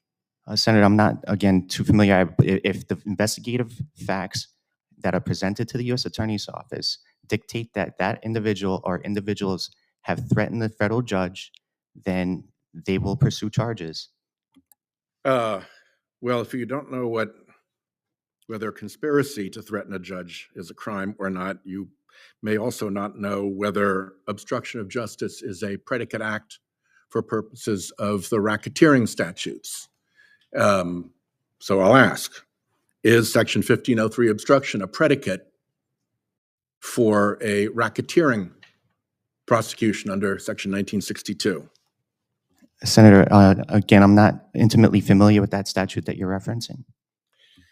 So the reason I'm asking these questions, Mr. Marketos, and I'd like to ask to put these three exhibits into the record: letter of March 31st to James Bredar, letter of April 11th to Mark Patella at the Marshal Service, and my QFR questions to the Director Serralta. Without objection. All three of those efforts try to get at whether the Marshal Service is investigating not just the threat emitted by the person who was delivering the threat, but whether there is potentially either a conspiracy or an enterprise engaged in threatening judges. And I can't get an answer to that. It would seem to me that would be a super easy question to answer. Let me ask it a different way. Setting aside prosecution entirely, looking only at the protection responsibilities of the U.S. Marshal Service. If the Marshal Service is unaware of a conspiracy to threaten judges or of an enterprise to obstruct justice, wouldn't that impede its ability to understand the threat environment and respond fully to the protection mission? Senator, I am not part of the Judicial Security Division, although I did spend many years in the Judicial Security Division. My current portfolio is the investigative operations functions of the Marshal Service. That doesn't necessarily touch the judicial side. However, I can tell you that with our Threat Management Center and our accountability that our Director Serralta has implemented and mandated, that the judicial security mission will come first beyond anything else. Yep. I hear everybody saying that, but when you narrow the question to whether or not the Marshal Service is willing to investigate conspiracy to threaten or a racketeering enterprise to obstruct, then suddenly it's radio silence. Suddenly it's cricket. Suddenly I can't get an answer. And it's my view that your responsibilities to the federal bench include fully understanding what the risk to judges is. And you cannot turn a blind eye to the prospect of there being conspiracies or enterprises or orchestration of threats and still be doing your protection job fully. And to the extent you're back in your territory of doing investigations, it is in fact a crime to conspire to threaten a judge. And it is in fact a crime to participate in an enterprise with the predicate act of obstruction of justice. And my question, my challenge to you at this point, since I can't get a straight answer, is have you foregone that responsibility for fear of where those investigations will lead? And you can get back to me. My time is up, so I'll leave that with you as a question for the record. And I hope I have better luck than I did with respect to my previous requests on the same subject. Thank you. Thank you, Senator Whitehouse. Senator Blumenthal? Thank you, Senator Moody. Thank you both for being here and for your work in law enforcement. Ms. Marketos, actually, I think it's your joint testimony. Both you and Mr. Goumenis make the point that local government's failure to enforce accountability exacerbated this crisis, meaning the law enforcement crisis. And then you cite, and I'm quoting, intentional reduction of the police force and low sentences for firearms offenses and violent crime. So I'm trying to find areas of agreement here, because I think there should be. I was the U.S. Attorney in Connecticut for 4.5 years, and I was Attorney General of our state. And when I was working on these kinds of enforcement issues, generally, you know, it was all bipartisan. In fact, it was non-partisan. It was non-political. And so reduction of the police force, not a good idea. In fact, we should be bolstering local police forces in numbers and in training, and sentences for firearms offenses. They should be robust and strong. So I'm wondering how we justify cutting the Department of Justice programs that increase the number of police, the burn grant programs, about $1 million in cuts there. Do you have any opinion on that? Senator, I'm not familiar with the grants in the Department of Justice's status and posture as it relates to those, but what I can report to you on is the thousands of specially deputized local police officers that we have on our both capital and district task forces around the country, our regional fugitive task forces. You've deputized them. Especially deputized local law enforcement. Work for you? They work for the United States Marshal Service. And you take them away from local policing? Actually, sir, we serve, as you indicated, as a surge aspect. We bring federal resources coupled with the local expertise to make an impact on violent crime. Do you increase the number of police? We do not have control of increasing local police departments. But I'm talking about the grants in the Department of Justice that increase the number of police. You talked about the reduction of the number of police, and I agree with you. We need to increase the number of police. So this is not a trick question. And I respect your expertise in what the Marshal Service does, but shouldn't we have more police, not fewer? Let me ask you another question. Low sentences for firearms offenses.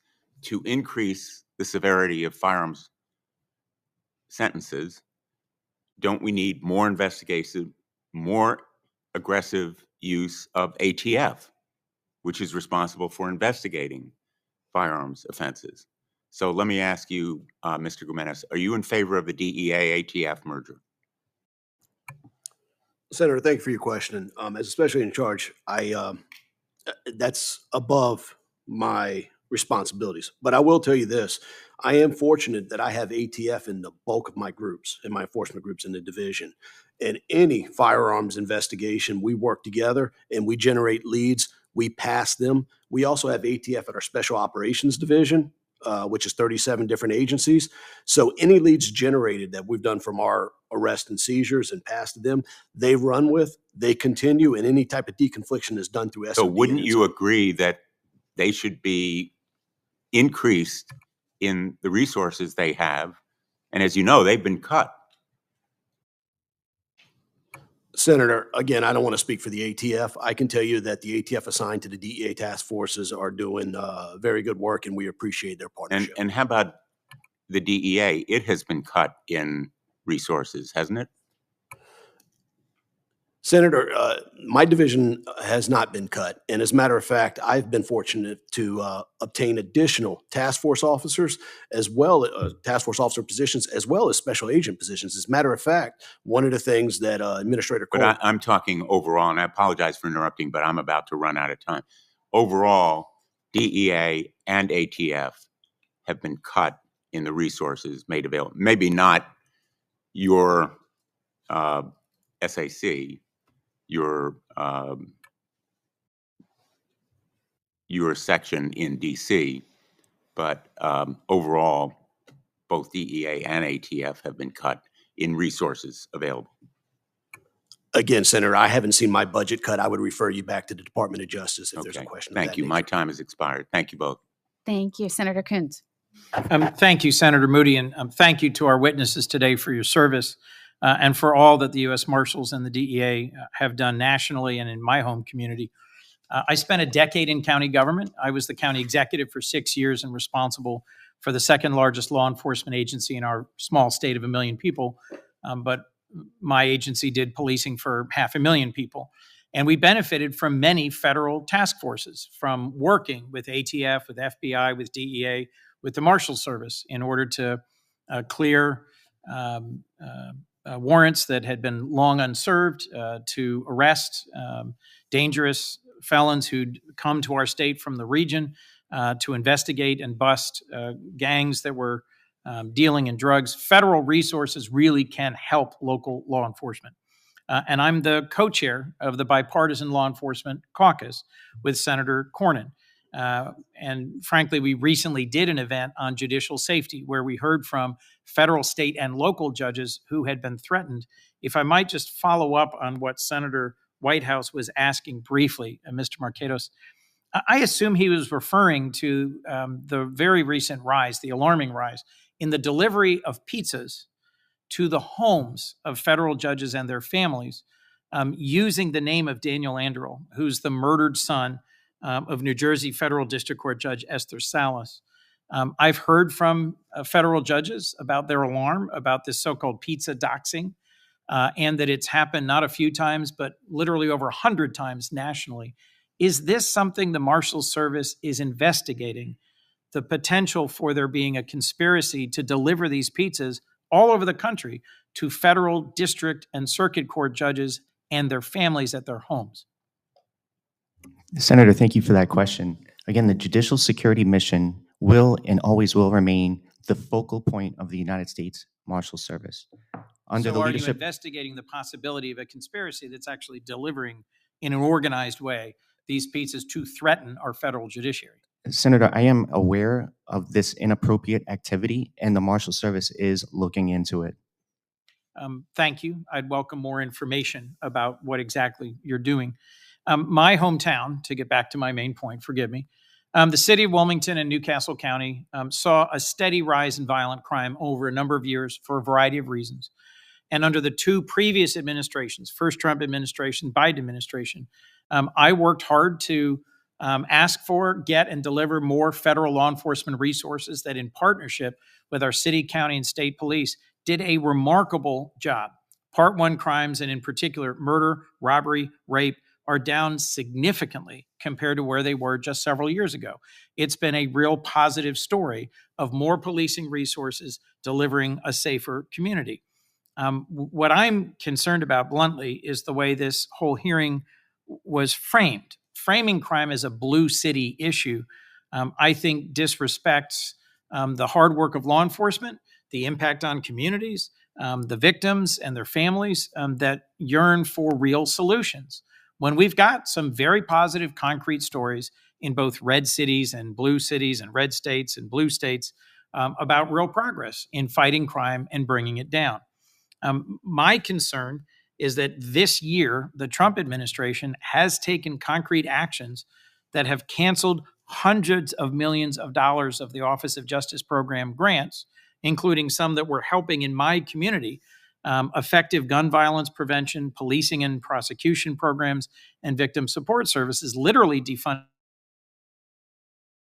federal agents and prosecutors who've been investigating violent crime, drugs, and corruption in my home community to a mass deportation agenda, and that has rolled back common sense gun safety regulations. So, Mr. Goumenis, if I might, can you just answer? Reuters is reporting that federal drug arrests and prosecutions are down this year compared to last year.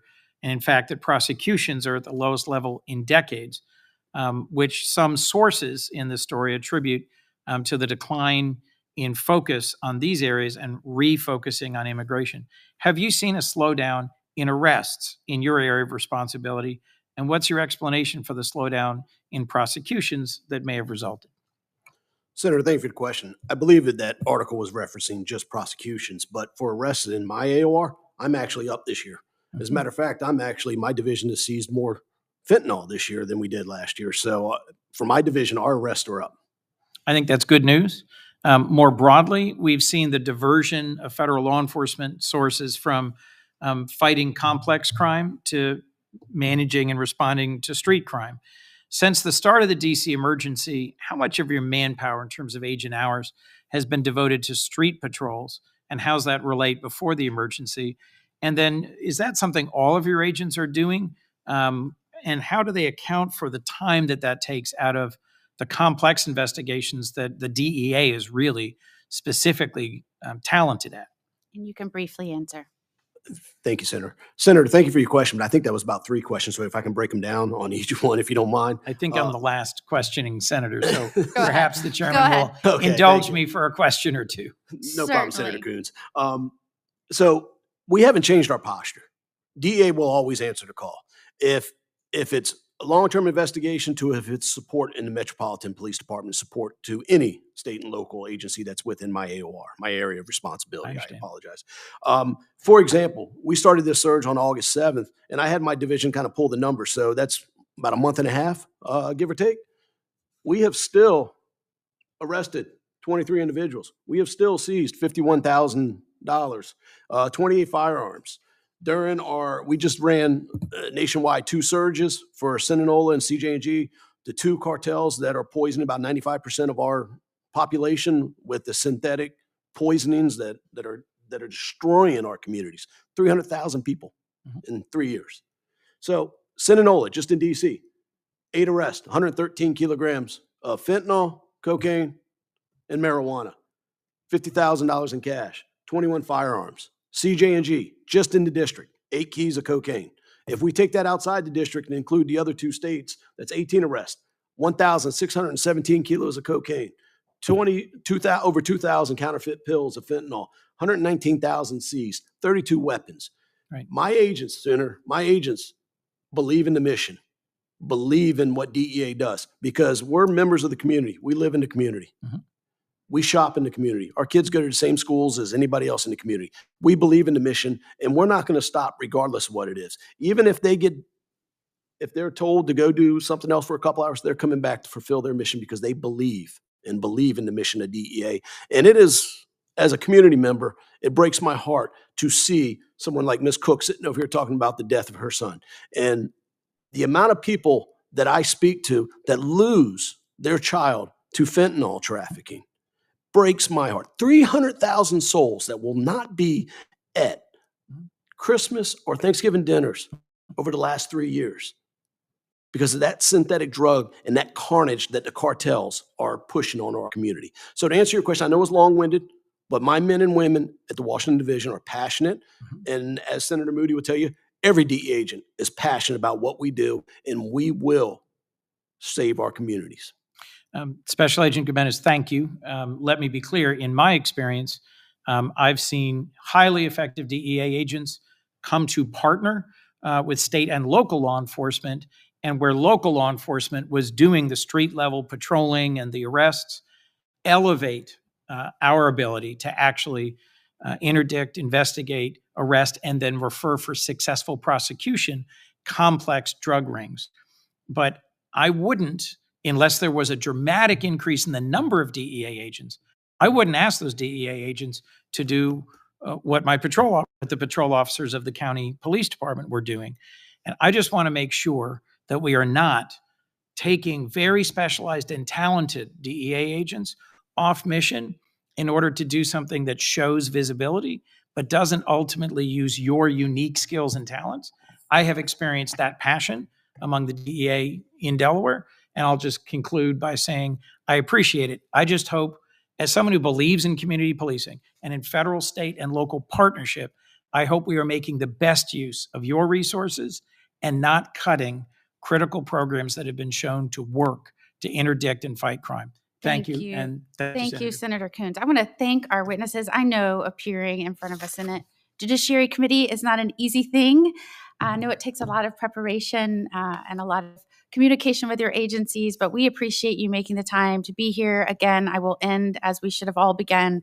Thank you for signing up for these jobs. Thank you for not just becoming officers, but for volunteering to lead them, because I know that is another task all in of itself and keeping up morale these days. I want to thank the Judiciary Committee staff for coming up with and preparing for this hearing. I know that the question of function of our agencies right now is a really important one for us to discuss, especially when we have areas, states, and cities where you might have a mayor, a governor, a city council, none of which are supporting those basic functions that protect the community, when it's necessary to have people come in and step into the breach and take up that cause of protecting vulnerable people and victims of crime. So thank you. This was a very important hearing. Thank you to the staff. This will conclude our hearing. I also want to thank everyone in the audience for being so polite and respectful of the senators and the witnesses today.